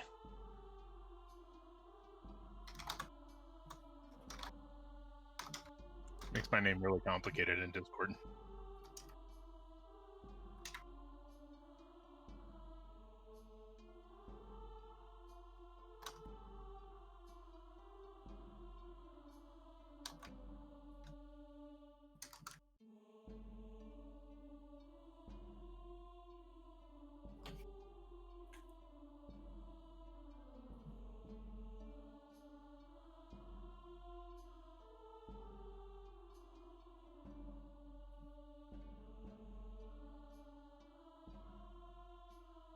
It's going to be real weird calling your character Honey.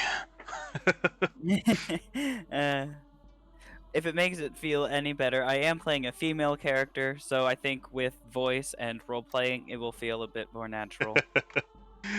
I gotta.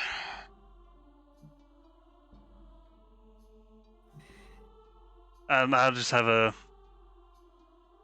phone where I make fun of because everybody calls her Honey, so I always make fun of her for it. Oh, gotcha. That's why it's gonna be weird calling you Honey.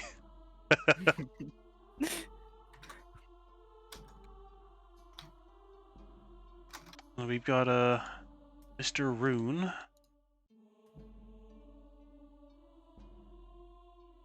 So let me just go through here. Mr. Rune, you're doing your background, your class stuff now. I see. My bio's over there. Yeah. I don't really know what it is yet. I'm working on it. Everything seems kind of fine there. All right. Still doing okay, Mivis? Yep. Yeah, I'm almost done. All right. Jay, you still doing okay? Yeah, like I you're- don't. It looks like I don't really have to pick my archetype until 3rd level anyway. Yeah. Outlander. Okay. So let me. It's good. Looks like you're pretty much done. You get your spells, everything finished. I don't get any spells at 1st level, I guess. For what? Ranger, maybe not. You're As a You're half like a- caster, you want to get them. Same thing with a paladin. yeah. I was just like, the Artificer's the only half caster that gets spells before level 3. Oh, it does say. I'm sorry. Yeah, I'm so- mistaken. I do get a spell. It said it said the magic was a mystery to me, but it's got 1 here on my slot. Did you hit level up? Cause you shouldn't have any, not until level 2. Right. Okay. 0. That's what I thought. Okay.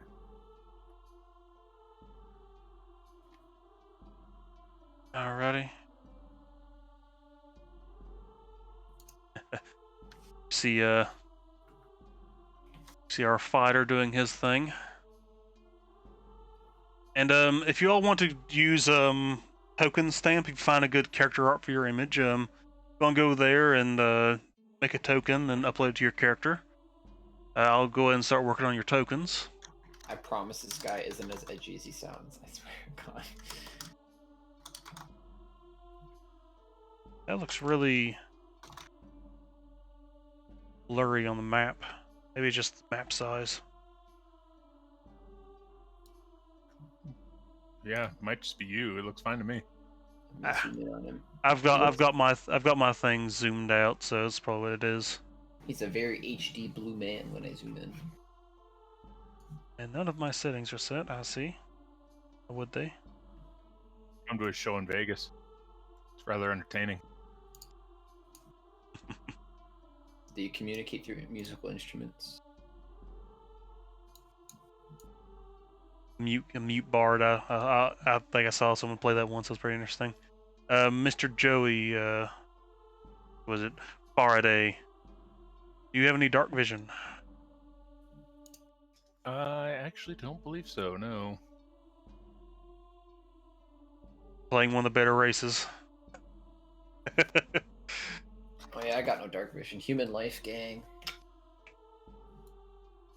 I think the game's a bit more interesting without it. I do too. You don't need dark vision if you have torches. Some of the funnest parties I've ran are the ones with no dark vision. It's the hardest, the least fun one are when one person doesn't have dark vision, because then it just becomes a big pain in the boot.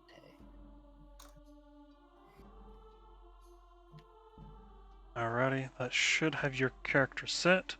Of course, we'll find out as we actually go onto a combat map if everything's correct.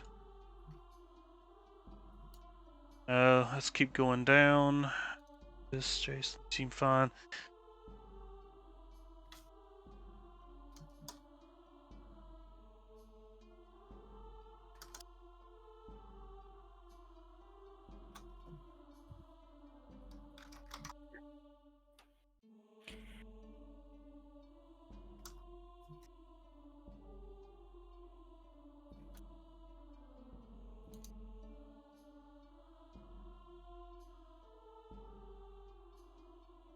So we're talking about not having a wisdom class. We actually have a cleric.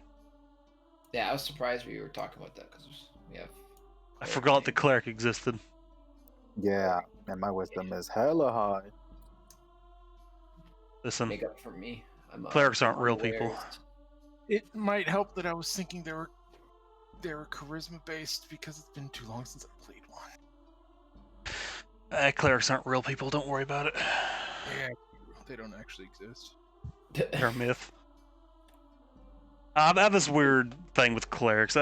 You know, I had a cleric, and then you killed him in like 2 games, so that's why I don't remember. Which one was the cleric? Oh, that was. Listen, you weren't the only one who died that day. Yep. Yep. He had a nice funeral. Going to assume Threw we have him a- survival and medicine covered with our ranger and our cleric. Out on a limb there. Since you are looking at skills, one of the rulings I do make, I'm not sure if it's particularly correct or not, but there will be times where we have to make survival checks. We have to try to track down an enemy or track down a lair. You're basically going through the wilderness to things. You can't offer any of assistance to this person who's doing the check unless you also have proficiency. Because otherwise, you offer no real information that he does not already know. I am now proficient in survival. Yeah, so having 2 people proficient in survival would not be a bad idea, as well as just multiple doubled up proficiencies will actually help you all. That being said, it's not like everybody takes every single one of them anyway, so do what you want.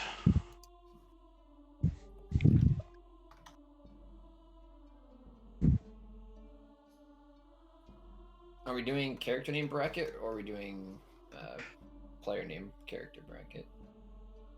Whatever you want to do. Alright.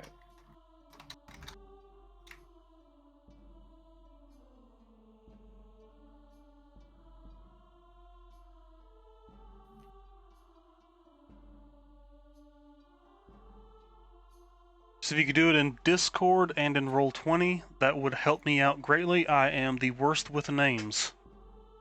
That is fine with me.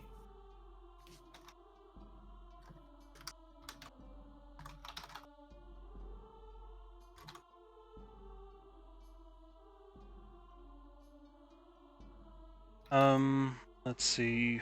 Rune, you seem pretty fine. Let me know if I screwed anything up. Everything seems fine so far. You are allowed to go up to 17 and go as far down as 6 in point buy. Yeah.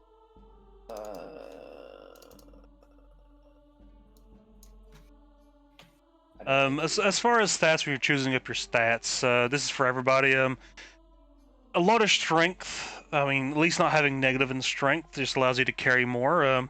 You'll find that you won't be able to carry weapons or armor the less strength you have. Of course, dexterity is one of the stats, as it affects directly into your armor class, unless you're wearing heavy armor. Hey. Also, dex saves are a common save, so dex is usually a more important stat.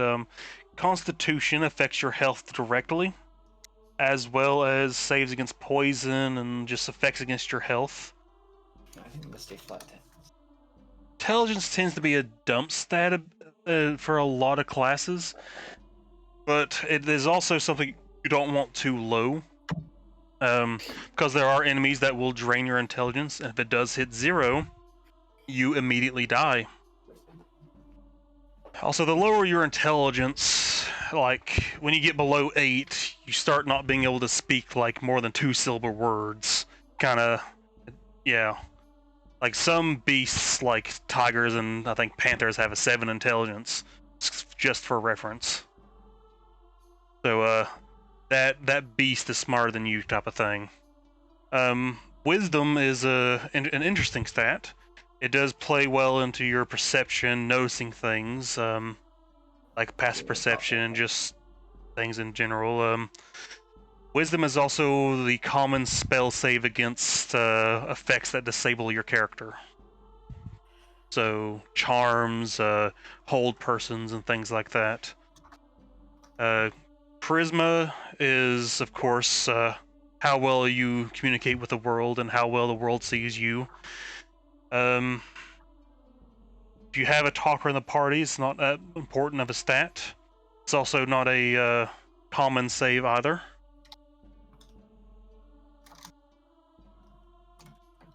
That's kind of a rundown of the stats. I'm not sure if most of you are as familiar with D&D or not. That might put you in put things in perspective a little bit. And you don't have to roll on the table for your background if you don't want to, for your traits and things. You can just choose ones if you want. It better fits your character. Gotta Yeah, find your that was an character. accident. Alright.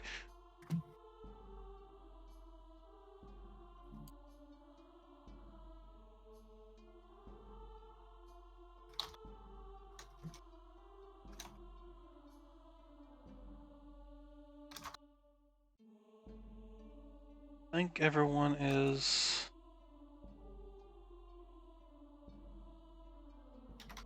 Okay, let's go back to character creation. Let's take a look at some of these backgrounds. Like one was an acolyte, a charlatan, think there was a criminal. Let's see. I'll just whisper some of these to the ones who have them.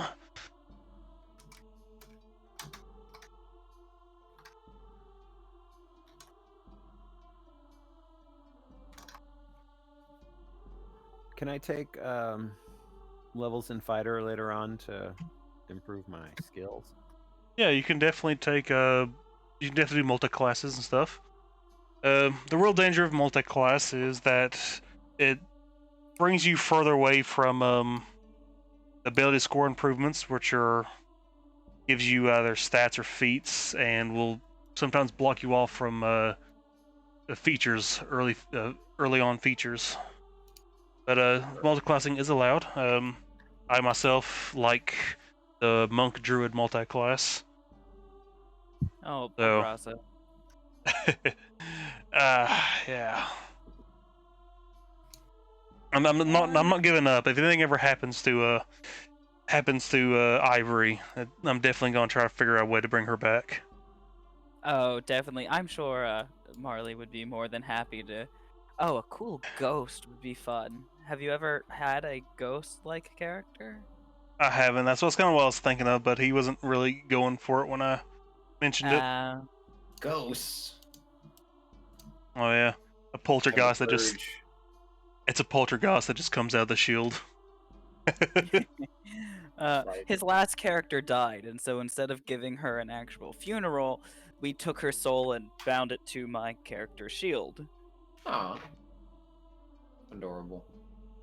Eternal damnation as an object of protection. Let's see. Gonna. Can you take the maneuver sheet?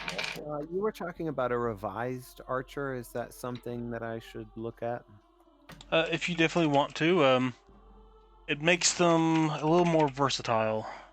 The optional class feature stuff for the ranger works pretty good too. If you don't want to go too far for it, especially if you're doing Beastmaster, definitely use the optional stuff from Tasha's for Beastmaster. That's like the best iteration for it, in my opinion.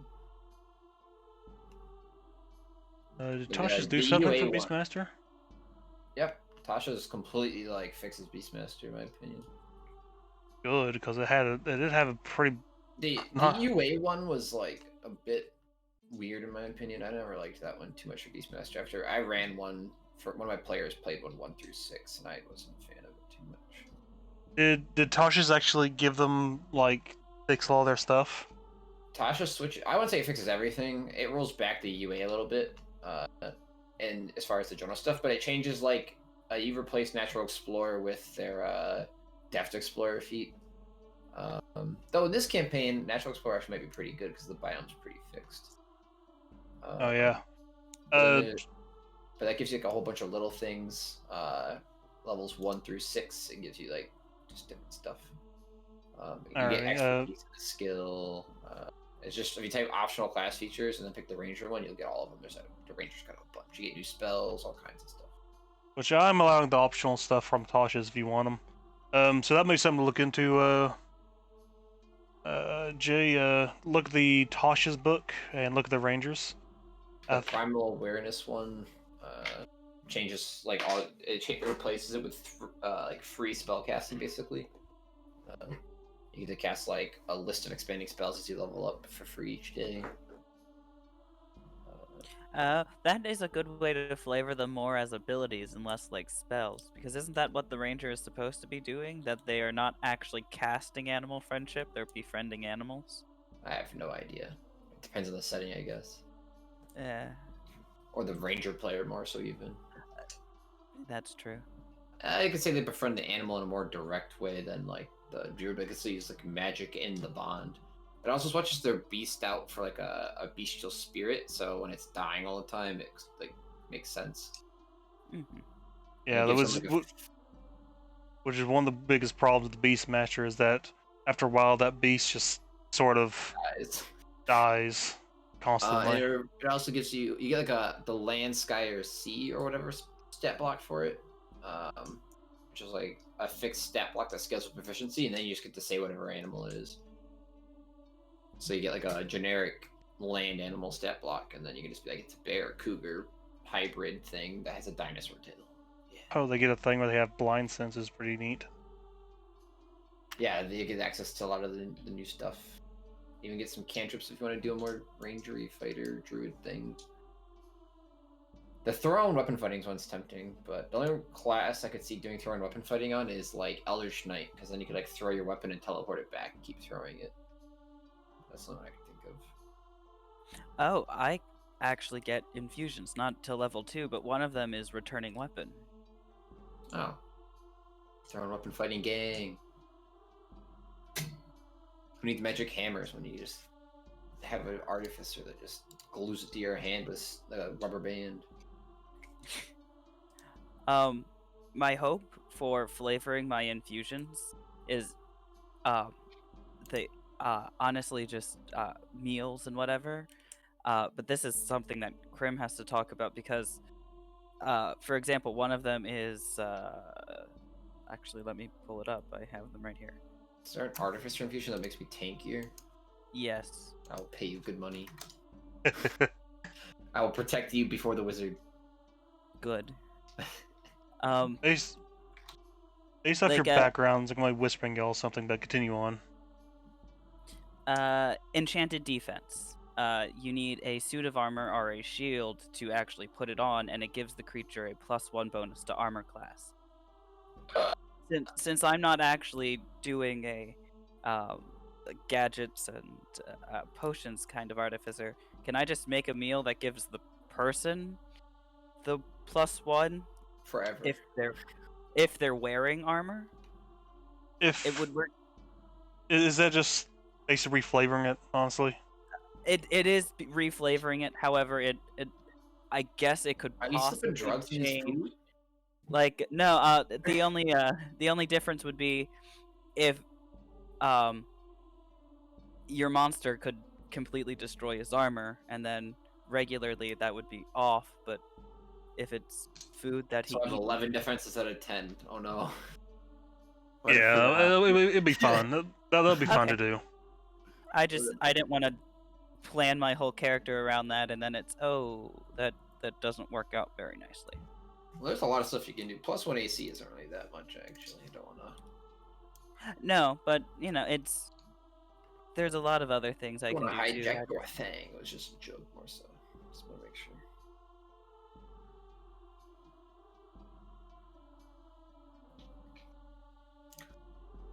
Is the Artificer +1 weapon counting as a magic weapon, DM, or is that still gonna just fall under non-magical weapon? Well, how does the Artificer do it? It says a simple or martial weapon, enhanced weapon. This weapon grants a +1 bonus to attack and damage rolls with it, and it says magic on it. So I didn't know if that would. Yeah, since it's from something like that, That's what I thought. we'll consider it magic since it is a class feature and you are basically using your magic to do it. Gotcha. We won't mess with Enchanted class rolling stuff, so. Enchanted rolling pin of doom. I like it. Yes.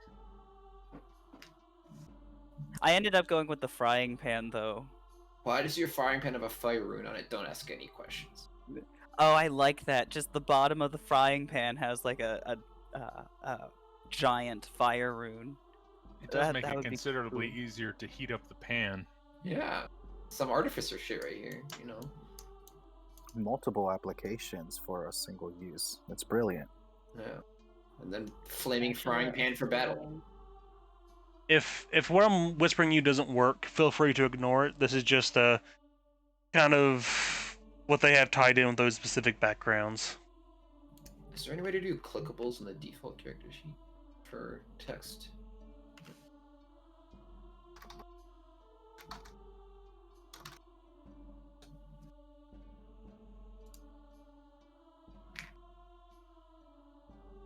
I use a different character sheet, so I don't know how to do anything in the regular character sheet. Alright. Rune, did you fill out a background for your thing yet? What do you mean? I think Oh, I found a different character. Yeah, just you have your background thing blank. I was wondering what background you were. Oh, up there. Sorry, it's not in my feats area. It's soldier/guard. Okay.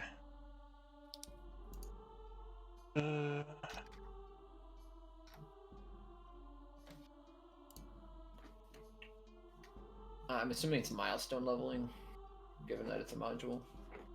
Yeah, it is actually.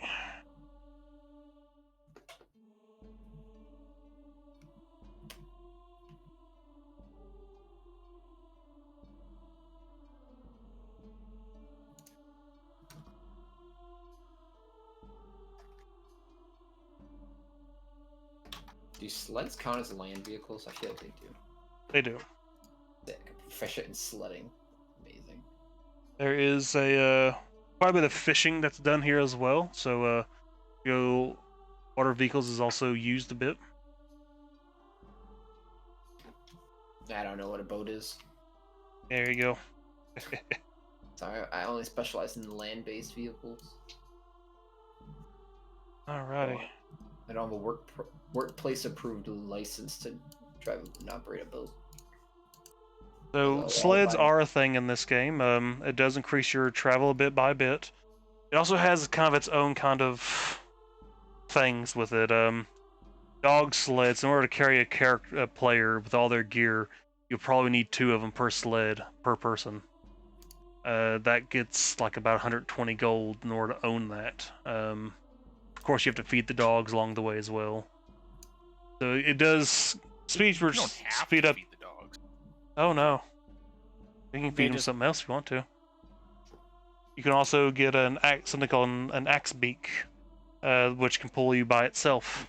Ride an XP. But it eats 4 times as much, so twice as much as the dog having 2 dogs would.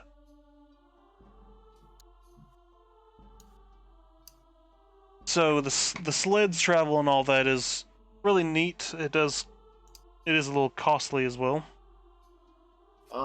Do you mind locking my character token as my token to my character so that when I spawn it in, it has my health and everything already attached to it? Yeah, if you've got your characters.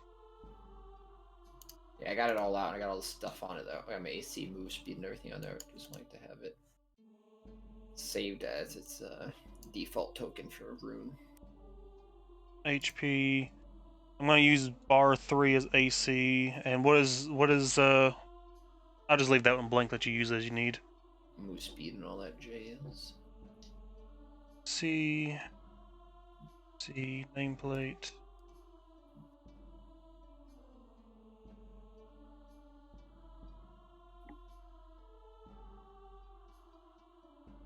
Do you have any dark vision? Hell no. Human Alrighty. AF. Human gang rise up. I should have your Which, vision. Go ahead. On the tokens, which one is going to be health, which one's going to be AC, etc. I will fix that for you. Just drag on the map and I will get your token set, because I have to do a lot of little small things to it. Oh, you have to be the DM to change bar color? That's... Oof. Change what? Right at there. I didn't realize after all this time that it was a DM thing to change the colors of the dots above your head. I am AFK just a sec. Well, I'm actually tying it to your character sheet specifically. So when you change it on your character sheet, you should also change it on your token, and vice versa. If you mess with it on your token, it'll change it on your character sheet. And if you update your health total on there, it'll actually update it on the token as well. Ooh, I should crack open notes for this stuff.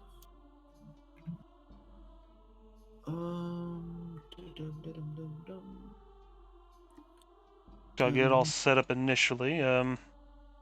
Leah, do you have dark vision? Or did she say she's just went okay, didn't she? Yep. Yeah. I don't think the Dragonborn do. If not, well, it's a quick fix.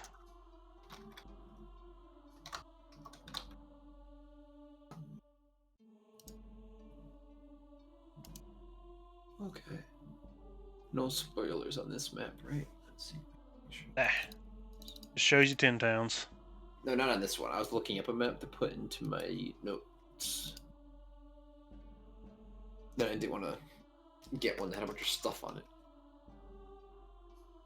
Red circles, final boss battle, ambush. Yeah, I know, right? Like, that would be a disaster. But luckily, we avoided such a fate. I'm going to try to run this module as straight as I can. There are a few changes I'm making here and there. So, if you're already familiar with the module, not everything will be as... Yeah. I am not familiar with this at all. I don't do anything. The only module I've ever really played with is the elemental one. What's it called? Elemental Apocalypse or whatever. Yeah, I know which one it is. I can't think of the name either. Yeah. Oh, I wanted to do that one. I just never... the group I had like 10 players in it. I was like, I'm not even getting to play. So easy. Does anyone here have a Legend Keeper? I can invite you to this if you want to see it. Share it over there. If not, that is totally fine. Alright, new pin.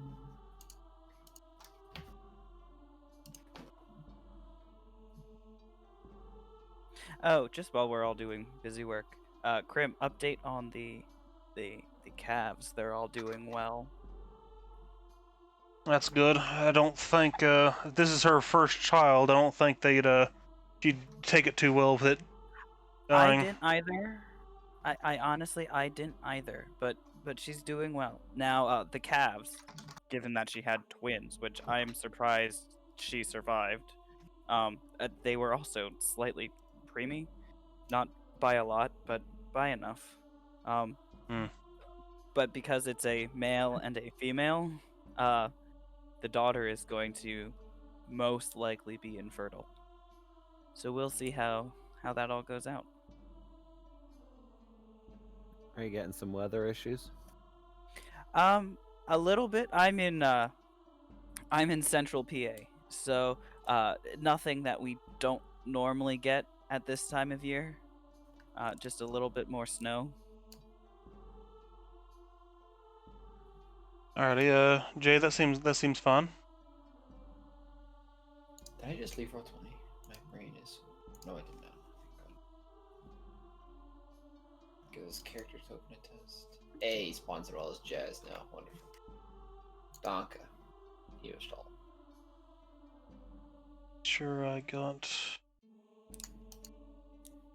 Oh, this is far and away from the character I was intending to play, but...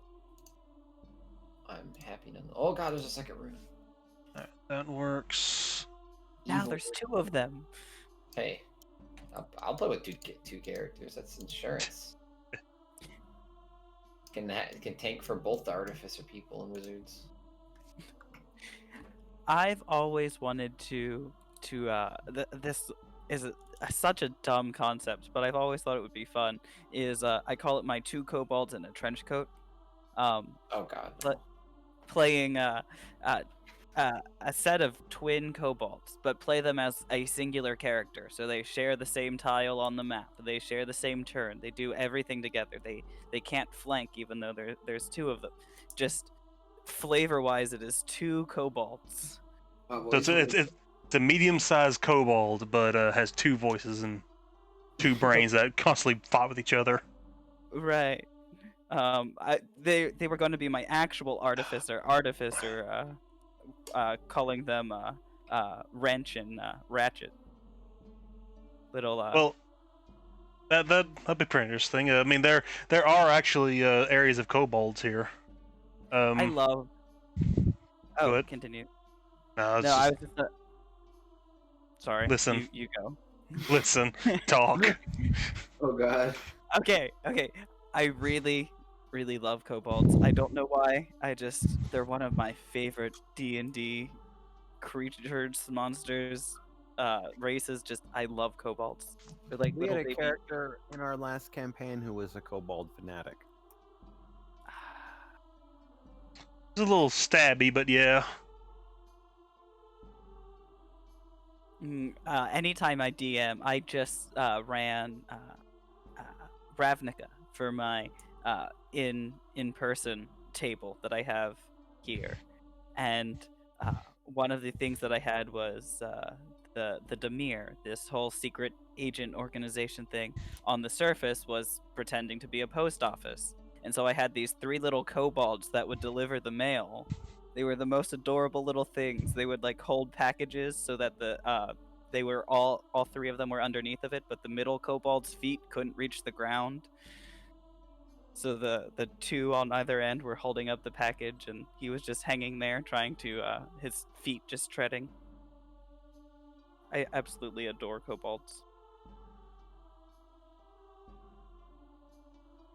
I like. Well, we had a lot of fun with the kobolds in the very first Yawning Portal dungeon. Yeah, they're really interesting. I like players that, especially like the people who can play them well. There's a comic that I like. It's like a kobold trying to be an adventurer, but ends up messing up in various ways. So I think everyone's characters is about done.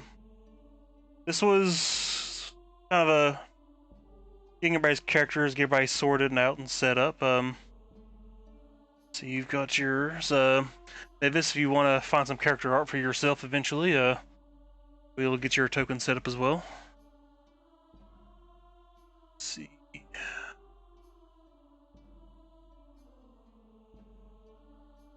Oh yeah, working on it now. Alright. So can we run over? Go ahead. Can we run over party comp one last time, just so that I have it somewhere in my head? We have a paladin, a cleric, a ranger, a wizard, an artificer, and a fighter. Fighter, yep. Okay, It looks like a good solid front line with a good mix. I'm sure the ranger's going to be front line or back line. I was thinking. Same with the I was artificer. gonna have a low con and go bow mostly. Alrighty. I think the artificer and ranger can do both melee and are good in both fields. It just depends on what their stats are like. The fighter is always you never know what they're gonna do. They can do it all. Unless they have a particular hammer that they happen to like to use. But you are still either ranged or melee. That was true, with the same hammer. When it all goes to hell, just get the 2-hander out. Ain't nothing gonna stand up when you freaking hit it 4 times with an action surge, great sword attack. Let's see. So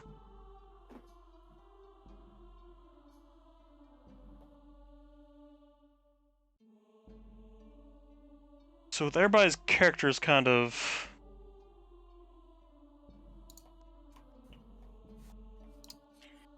done, I think we've still got about another 40 minutes. You all want to run the intro and kind of meet each other, trying to figure out what we're coming together? Or would you like to save that for next time when you have more of an idea for your character, their voice and everything? Fine with whatever. I'm good to Alrighty. play either today or next time. I'm good either way. Alright. Let's see here. I am going to actually... Does anybody have any times they're planning on missing? Like they're expecting to miss a game in the next few weeks? Not off the top of my head. Is tonight the only night we're playing? We're going to be meeting every Tuesday. Okay. Same time as tonight. We're going to run for 3 hours. I don't mind running longer, but that has to be a joint decision for everybody if we want to run longer. But I'm going to set the time for 3 hours, just for that alone. Because it's 3 hours and 1 day a week, I'd say it'll probably be at least a few months before we get the... a few months is being generous with the time frame. I do plan, if we do have someone who misses, I do plan to run with at least 4 players each night. So as long as we don't have literally half the people missing, we should be fine to play.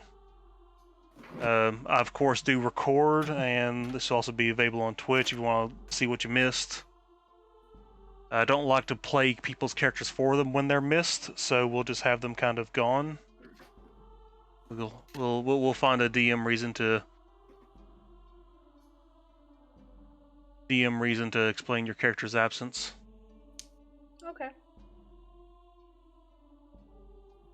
That's a good price for missing, though. Be like, oh, if you have to miss, family emergency, cost of not getting everyone pissed is coming up with the reason you're not there. Yeah.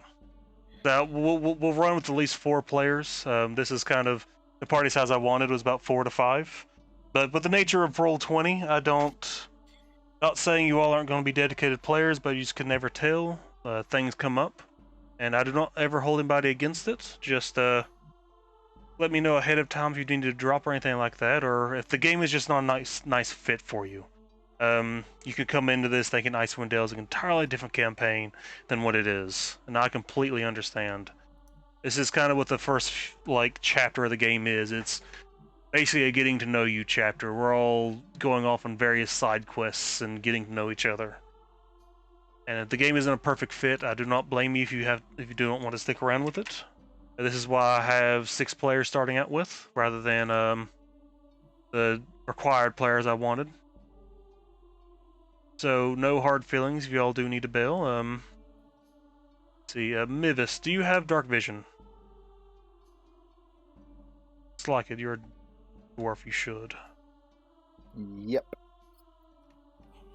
believe you might be the only member in the party that has dark vision. Wow. Oh wow, really? That's actually impressive in 5e. Dang. I just wanted to be a dwarf. Is that means you're gonna be the torch carrier. Ah, damn it. We're gonna be casting light cantrip on you. Why would he be the torch carrier if you could see?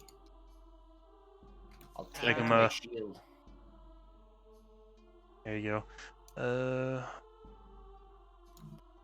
Oh, that's right. I can actually create light. Oh, it's always handy. Yeah. Like, I have that cantrip. No, as a just what is it actually called? Hold on, I'm stupid. Magical tinkering.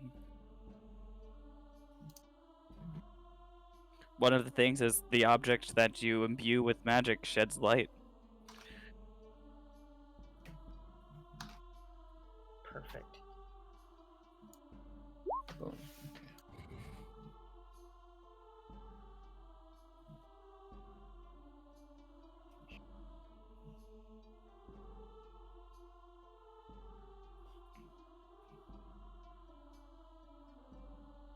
Alright, so I've Prim, got... you'll be happy to know that I didn't play Aril's sister. It's far off, her far off husband, Leo. Other sister, Ah, Maggie. well, considering you're Dragonborn, I think that'd be a bit weird if you were. Yeah, no.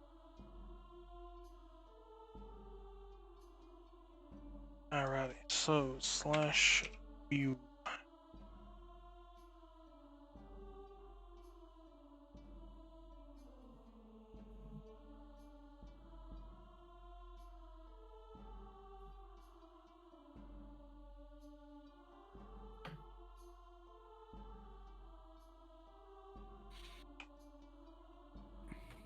Uh,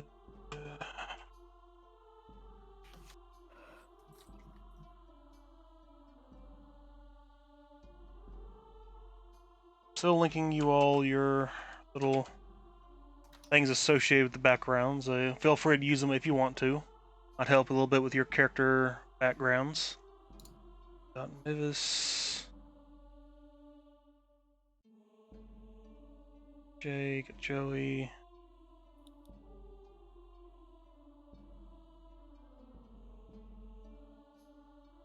How do you pronounce your character's name, Leah?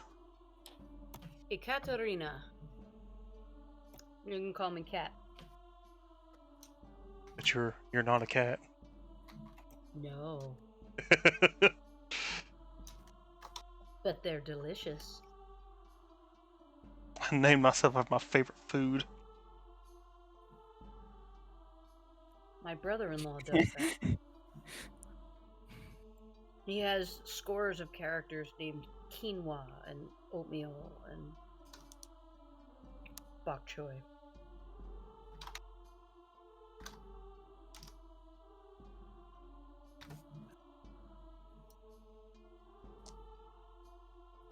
Slash whisper. Just don't expect to eat any crag cats. At least not for a little bit. Those are actually here, I believe. Mm-hmm. And Rune. They're nasty little bastards. Yes, I linked everybody a thing associated to their background. If I didn't, let me know. Feel free to use it if you want to. Just a little bit of extra kind of maybe backstory that can help inspire a bit. No one did a Goliath. Oh, actually, I like that a lot.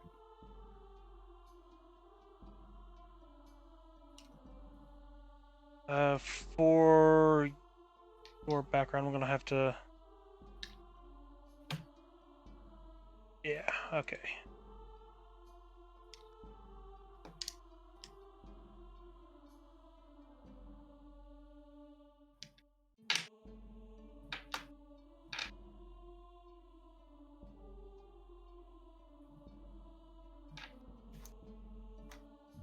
Alrighty. So looks like everybody's character tokens and characters are set up. Would you all like to go ahead and meet each other in the tavern? Yeah, all right. Alrighty. So I'll go ahead and give us a little bit of a little story and bit of a story about East Haven. As you all do come into East Haven, this is one of the third highest population towns. It is of course east of Branchendor, which is the main town people come to when they come to the Dale. Each specifically, in the Dale, they consider their days not in a 7-day period, but in a 10-day. 10 towns, 10 days. And their their month is, I believe, 3 weeks. The way their calendar works is a little different, but a week here in 10 towns is actually 10 days. But as you come into East Haven, you do notice signs posted everywhere to watch your pouch. Kind of looking about, you see people being a little shifty, perhaps having their coin pouches in their backpacks themselves, or underneath their deep layers of fur or their clothing. East Haven itself, even though it has a very massive population, you don't see anybody on the streets. Everybody's inside, huddled for warmth. There's only about 4 hours of daylight, and they spend them either out fishing, out hunting, or doing whatever they need to do. And then they spend the rest of the time huddled in the taverns for warmth. Will actually drag us over to the East Haven town map. Whatever it may be, it could be now it could be alphabetized, but it's not.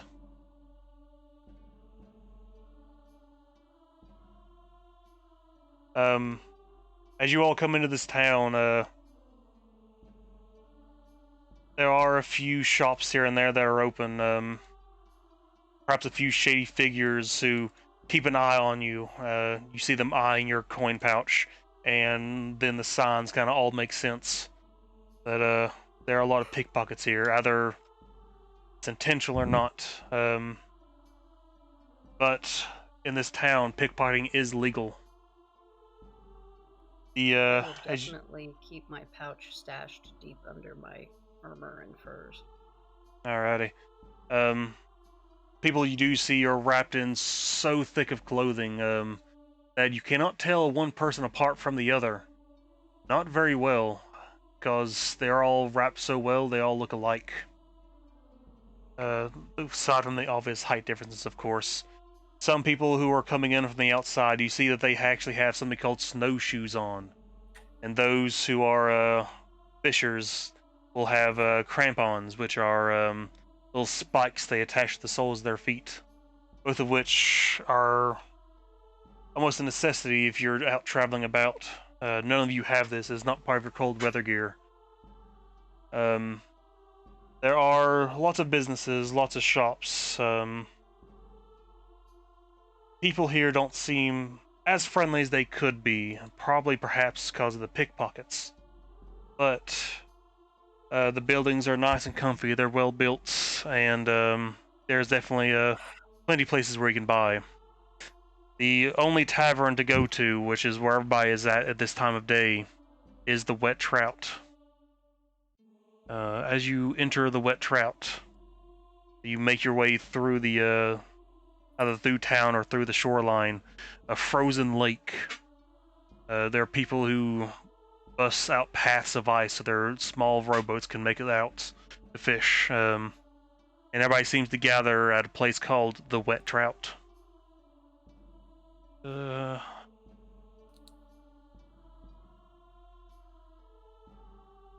The handouts, East Haven, here we go. This is the heraldry of East Haven. This is the sign you see in various places. It is a snowflake at the top center of a still gray field, above a horizontal brown field that forms the left-hand base, and a dark blue field that forms the right-hand base. Where they meet is a thin white tower. A brown field represents the east way, the road you took to get here, and the tower represents the town itself, as the blue field, as you can tell, represents Loch Denishire, which is this lake that this town is built next to. You seem... Oh, no, as you all gather into town, you all see a lot of people actually outside the tavern. Not far outside of it, there is a lot of people gathering, and it seems like they're planning to build a giant bonfire. So that might be something to check out a little bit later when they get it going. A good place for warmth. But as you enter the tavern, you all do see each other's characters, whether you've been here for a bit or just coming in. I'll say you all been here for maybe in the span of 2 hours. Then within 2 hours of each other. It is a very not so much a lively place. A lot of people are, it is a depressing winter kind of scene.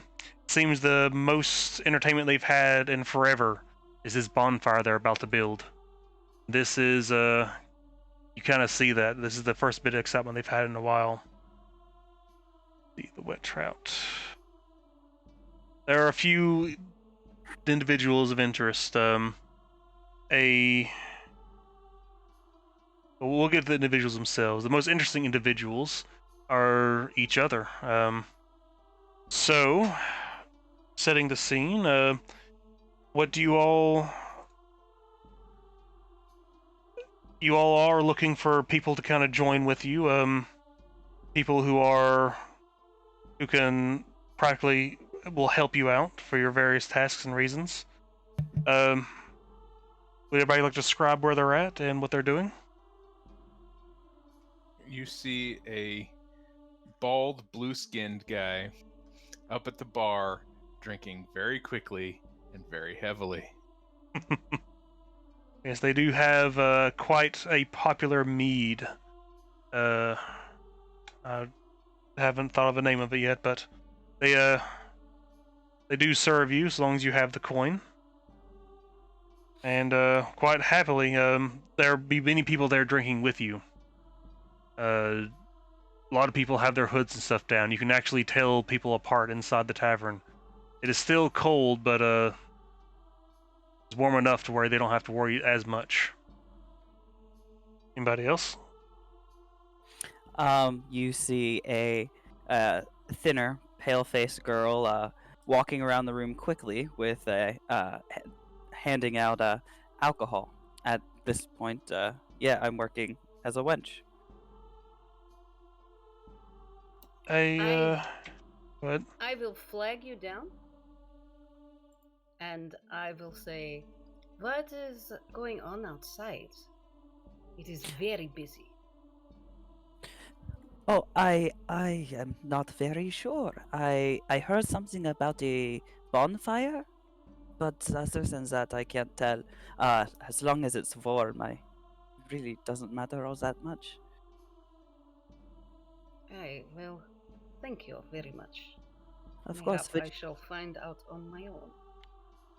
could I get you anything to drink? Let me have some of that strongest whiskey you have, and set it on fire. Right away. And scurry off to get her fiery whiskey. Yeah. So you are a Dragonborn, is that right? Yes, I am a brass dragonborn. Alrighty. I guess I'll come in out of the snow and shake the snow from my hood and lower it, revealing long silver white elven hair and features, extremely pale skin, very thin, a little pasty, and a little thin even for an elf. And I will nod at smiling at anyone who walks by and look for an open place to stand. I think I would look for a fire or something like that, and then sit and pull out my little flute and play the flute until I'm served. Alrighty. There's your little handout of East Haven. This is the character art they have for the town. Ooh. The art handout. And Jay.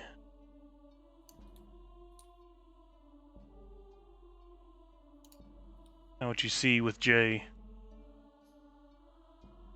Haven't fixed your character yet.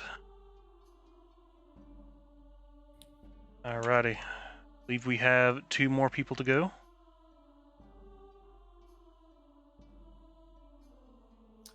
Rune will walk in from the outside, shaking off the frost on his hood as he puts it down. He looks around. He's got like gray blue eyes and some dirty blonde hair and like a sort of mixed ethnicity skin as he looks around. He's got like just furs and armor on with like a faded blue and red tabard that has like a shield on it, but you can't really make it out anymore. He's gonna make his way right over to the bar or tavern, whatever there is, and he seems pretty comfortable here. And he's going to call for a drink. Maybe make small chat if he recognizes whichever bartender this is, if he's familiar with him, and ask him if there's anyone interesting about the tavern today. Well, there is a particularly armored dragonborn, a person who's sitting beside you, an odd individual who is drinking very really? heavily. I almost missed him. But, I was hoping anyone didn't quite stand out as much as this fella here. And just quietly, kind of in the corner, Mivis was already here. And he's just kind of like checking out everybody just coming in. He's waving down, honey, honey, can you get me another one of those drinks? Would you be so kind, please? Of course, of course. Give me just a moment. I'll be right with you. Wench, Coming. you're being too slow. I need more. No, of course. I'll be right there. And, very flustered, run across the room with more alcohol to get to the other side of the room and have to come back for more.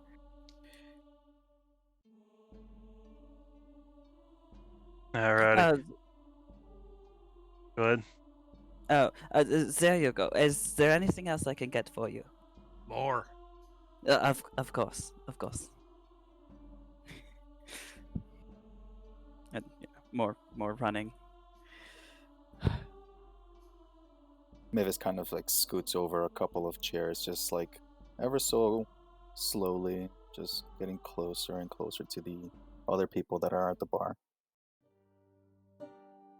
Gonna sort of nurse his drink a little bit as Rune sort of eyes Mivis sliding on over.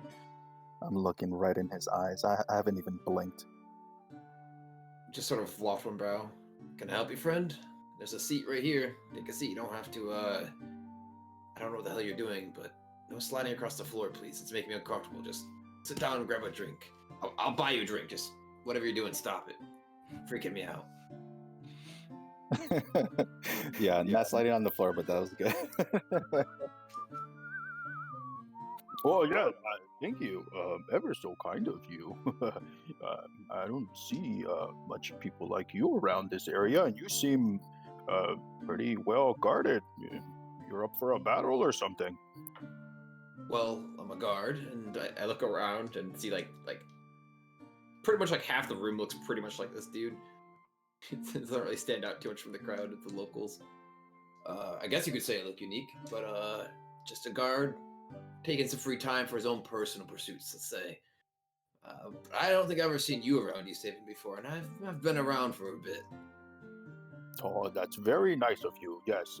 No, well, me, I've lived here for quite some time, but I don't really get out much. You and everyone else these days. Yeah, everybody says it's so cold out here. This very tall dragonborn leans over to you. She's got very pale blue eyes. And she says, "Do either of you know why there are so many people outside? What is this bonfire thing? Is it a celebration?" Could I make like does Rune know what's going on with this fire? Is it like a local thing, or is this like a new thing that's going on? Was it formed as a tradition in recent times with the cold? No, this is actually an event about to happen. How long have you been in town? Rune was not born here, but came here since he's probably been here like 15, 16 years. This is the newest sacrifice to Arul, your town sacrifices people to please the Frost Maiden. The person particularly being sacrificed today is they're actually putting someone to the stake. In fact, not a typical sacrifice, but they're going to count it as one. They are burning a Red Wizard of Thay and a member of the Red Arcane Brotherhood. This person has caused quite a bit of trouble for Easthaven, including murdering people and just causing trouble in general.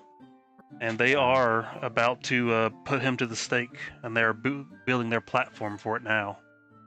Rune's gonna nurse his meat through the foam and look to the dragon and Born and be like, I believe they're burning a criminal, usual affair. At least they're not sacrificing someone today.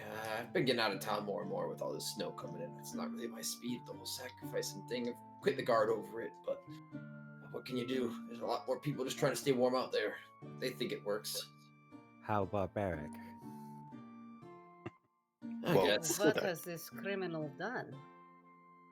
Murdering, magic, usual. I don't really care to look into it too much. Ever since guards started burning people, I kept my hands free of that. You know, got my own affairs to tend to. Don't really like that whole thing. Still, no one will lose too much sleep over a dead wizard of Thay. That's what I say. And if they're burning someone else, hey, who cares? It ain't me. If someone comes for me, I'll take a hand or two with me before they put me up there. Ah, they are evil. They do not deserve the sacrament of fire. As you all talk, you also hear you overhear some of the other people kind of conversing about an event that's happening as well. Apparently, there's been a few murders going on around, other than the sacrifices, which are, of course, intentional. Not pertaining to this town, but elsewhere. They're particularly troublesome because they're connected together, but they're in two different locations. One, most recent one, was here at Easthaven. This isn't tied to the Red Wizard of Thay. And the other one's at Targos. Targos, I think it's the name. Let's see. But you've heard of these, all of you have been here for a while, just the murders. How are they connected? They're connected because there is each one of them has a stab wound to the chest. There was no dagger, but it was filled with ice, so an ice dagger. Delightful conversation about the tavern tonight, as is always, in 10 tones. Yep. That being said, hearing these rumors and seeing you all start to gather, looking at your equipment, you all are definitely the 6 of you are definitely not not just an average person, but people who have been trained to do what you variously have all been trained to do, mainly your classes. You see a shield dwarf start to approach you all. She looks to the rest of you who aren't gathered and motions for you to come together. And let's see, where's her dialogue?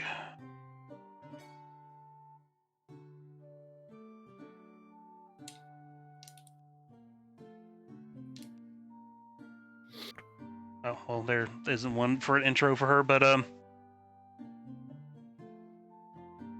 she'll just I see that you all are worth your weight. Perhaps you can help me. I'm looking for some adventurers to help me out. And before you, you see an unarmed a woman, a dwarven woman, actually. She wields... Why is that not the first thing? She wields a battle axe and a hand axe with a shield on her back. She's very old and has, I believe, a scar across her eye. She seems a grizzled veteran of wherever she once was, and she'll just look to you all and just say, I'm willing to pay gold, but if you all are willing to help out, I'll step forward quickly and bow. You said you were willing to pay gold. I am. But, just kind of looking you all over your equipment and gear. I don't know. I had someone look into this for me before, and they were about as well off as you are. But they all perished.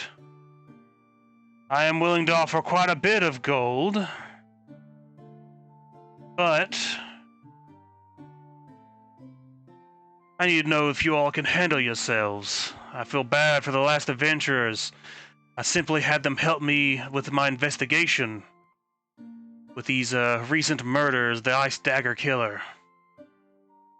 How long ago was this? It was about a month ago. This is where I last tracked them to, but I cannot figure out where they went.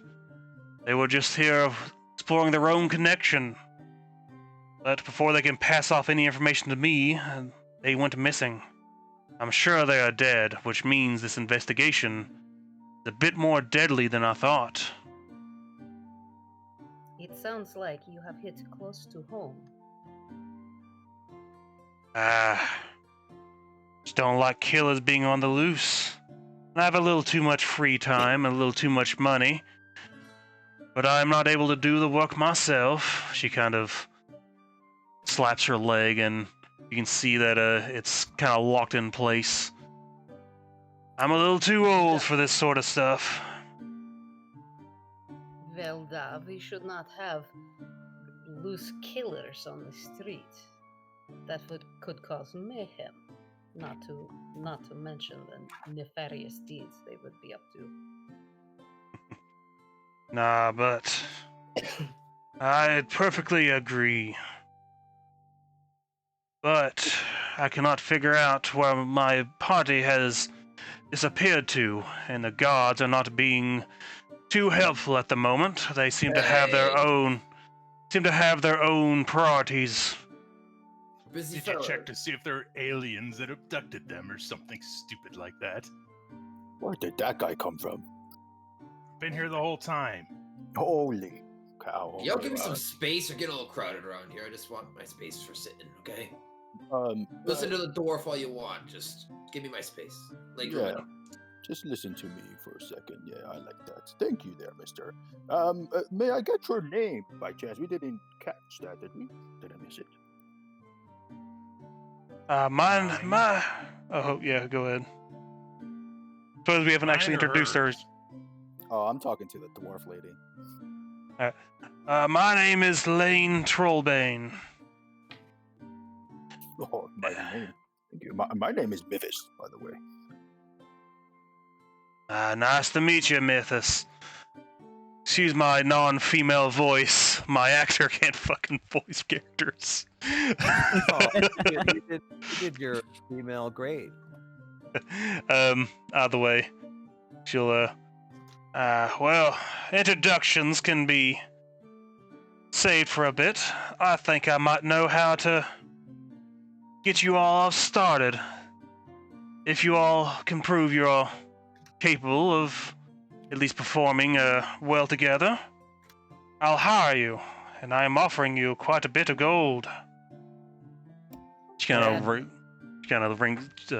jingles her coin pouch, and you see a few faces turn towards her. She quickly hides it away. Ekaterina stands forward and quaffs the rest of her burning drink and says, "I shall help." It was a very unconvincing cold pitch, but your coin does a better job of speaking than you do. I'll help out whatever this is. I am familiar with these paths. I would use my eyes to help all of you not lose your way. Anything that can bring me some extra gold is a venture worth taking. Well, for me, it's just really nice to hang out with new people. I'm excited. I'll join in. Why not? We, never mind. Seems like there a any common more you lot we can- have. Is there any more of this mystery you can reveal to us at this time? Well, I gotta hunt down where my party disappeared to. But perhaps you can get the card to help us. I know they've been having a bit of problems themselves. He kind of nods for you all to look out the window. And as you all do, you see a interesting scene. A red-robed wizard being led by a few guards by rope, and you see a tall woman. And of course, I think our soldier would recognize her as the captain of the guard.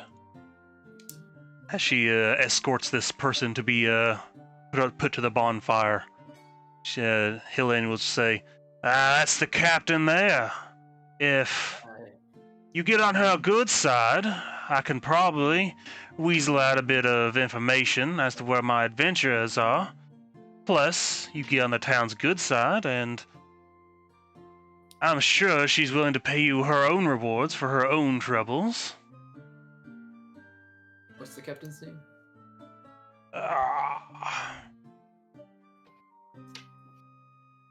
Oh, right. We don't want to. We should pick up all the quests before we leave town. Yeah, go to the quest I board. just want to know my boss's name, yo. Yeah, your boss's name is not clearly lined out here. Let me go to the other chain. Why is her name not in one thing and not the other?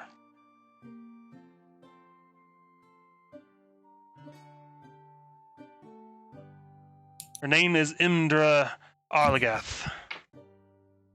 Endra Arligan. Oh. Yes, I think I actually might. No, I don't have a handout for her. But Sounds good. I phonetically got it written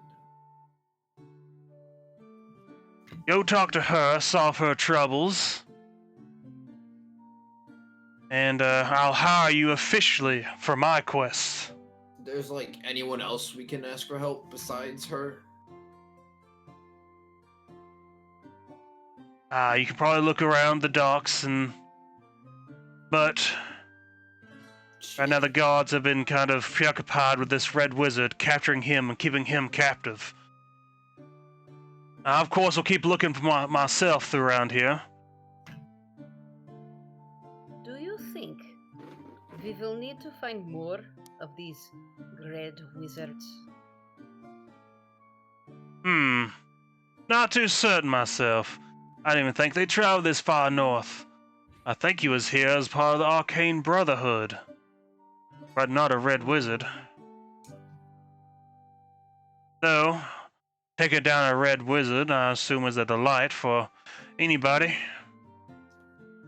They Not a friendly seldom- folk they are. They seldom travel alone. We should see if there are more. And the captain of the one did ask about that. We shall talk to her. Aye? All of us? Are we all together on this? I'll nod. Who the hell are you people? But sure, I guess. My name is Ekaterina Rorikovna. You may call me Kat. Oh. Rune. Rune, you can call me Rune. Nice to meet you. I am very pleased to meet you. And she gives a very florid bow at the waist, kind of courtly. Rune sort of just gives like a little 2 fingers, kind of like howdy.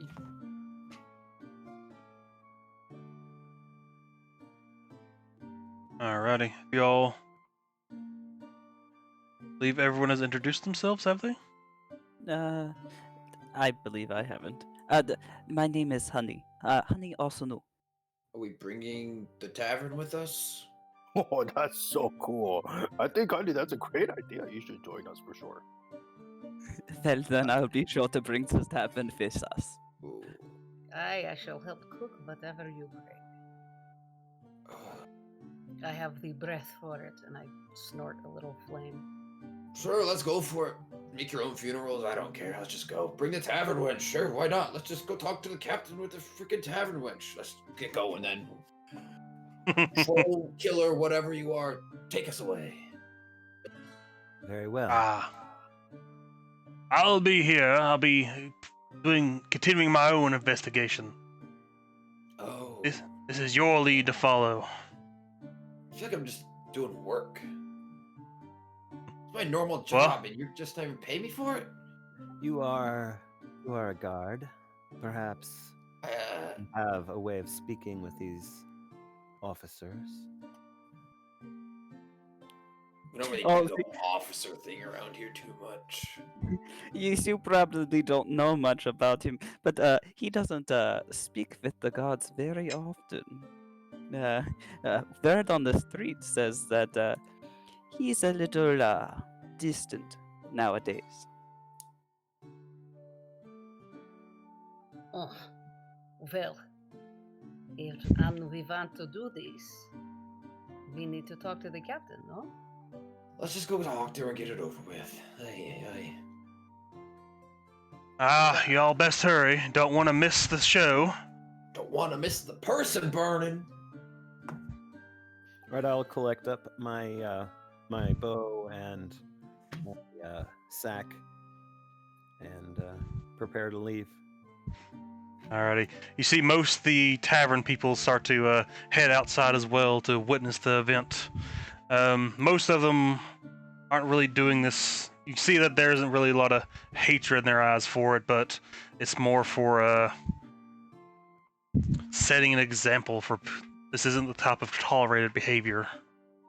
That being said, I think this is a perfect place to call our introduction here. We will start next time, starting our first quest, the toil and trouble. Cool. Mike just calling Rune out, man. Jeez. Give my boy a break.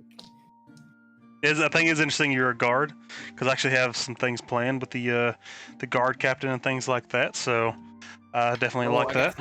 Planned too. Cool. No, this is gonna be a fun group, I think. I think it will be interesting. So, a lot of tall characters, not physically tall, but character. I'm sure. Mivis, when he started talking, I was not prepared. Oh, I was not either, but I absolutely loved it. Varun was like, "What the hell is this thing sliding up on me?" I was thinking of kind of just sliding by the bar itself, just little by little. You're not like physically sliding across the floor. It's like Yeah. you said, you were like staring at him, and he's just like, "What the fuck, man?" Super intrigued. No. Rune's kind of just really confused why there's like 4 people in a tavern when she's cavorting outside the tavern right now. But we'll see where it goes. She brought us our drinks. We like her. Just bringing her all along.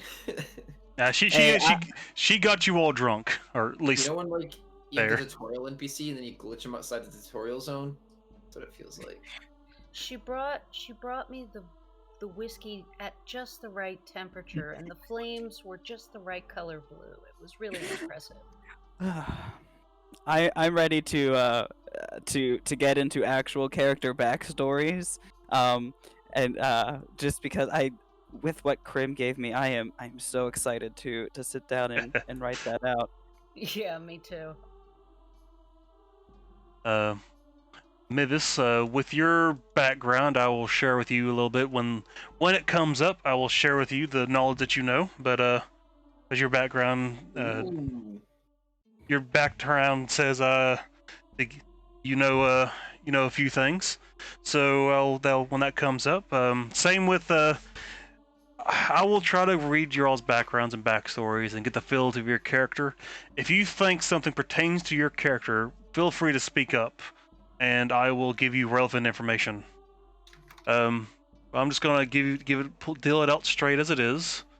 Like with the guard captain, if you feel you have more of a personal connection for them, I will. All right, that sounds great. Actually, that's fantastic. But yeah, we will. It actually plays in really well with some things I've planned as well.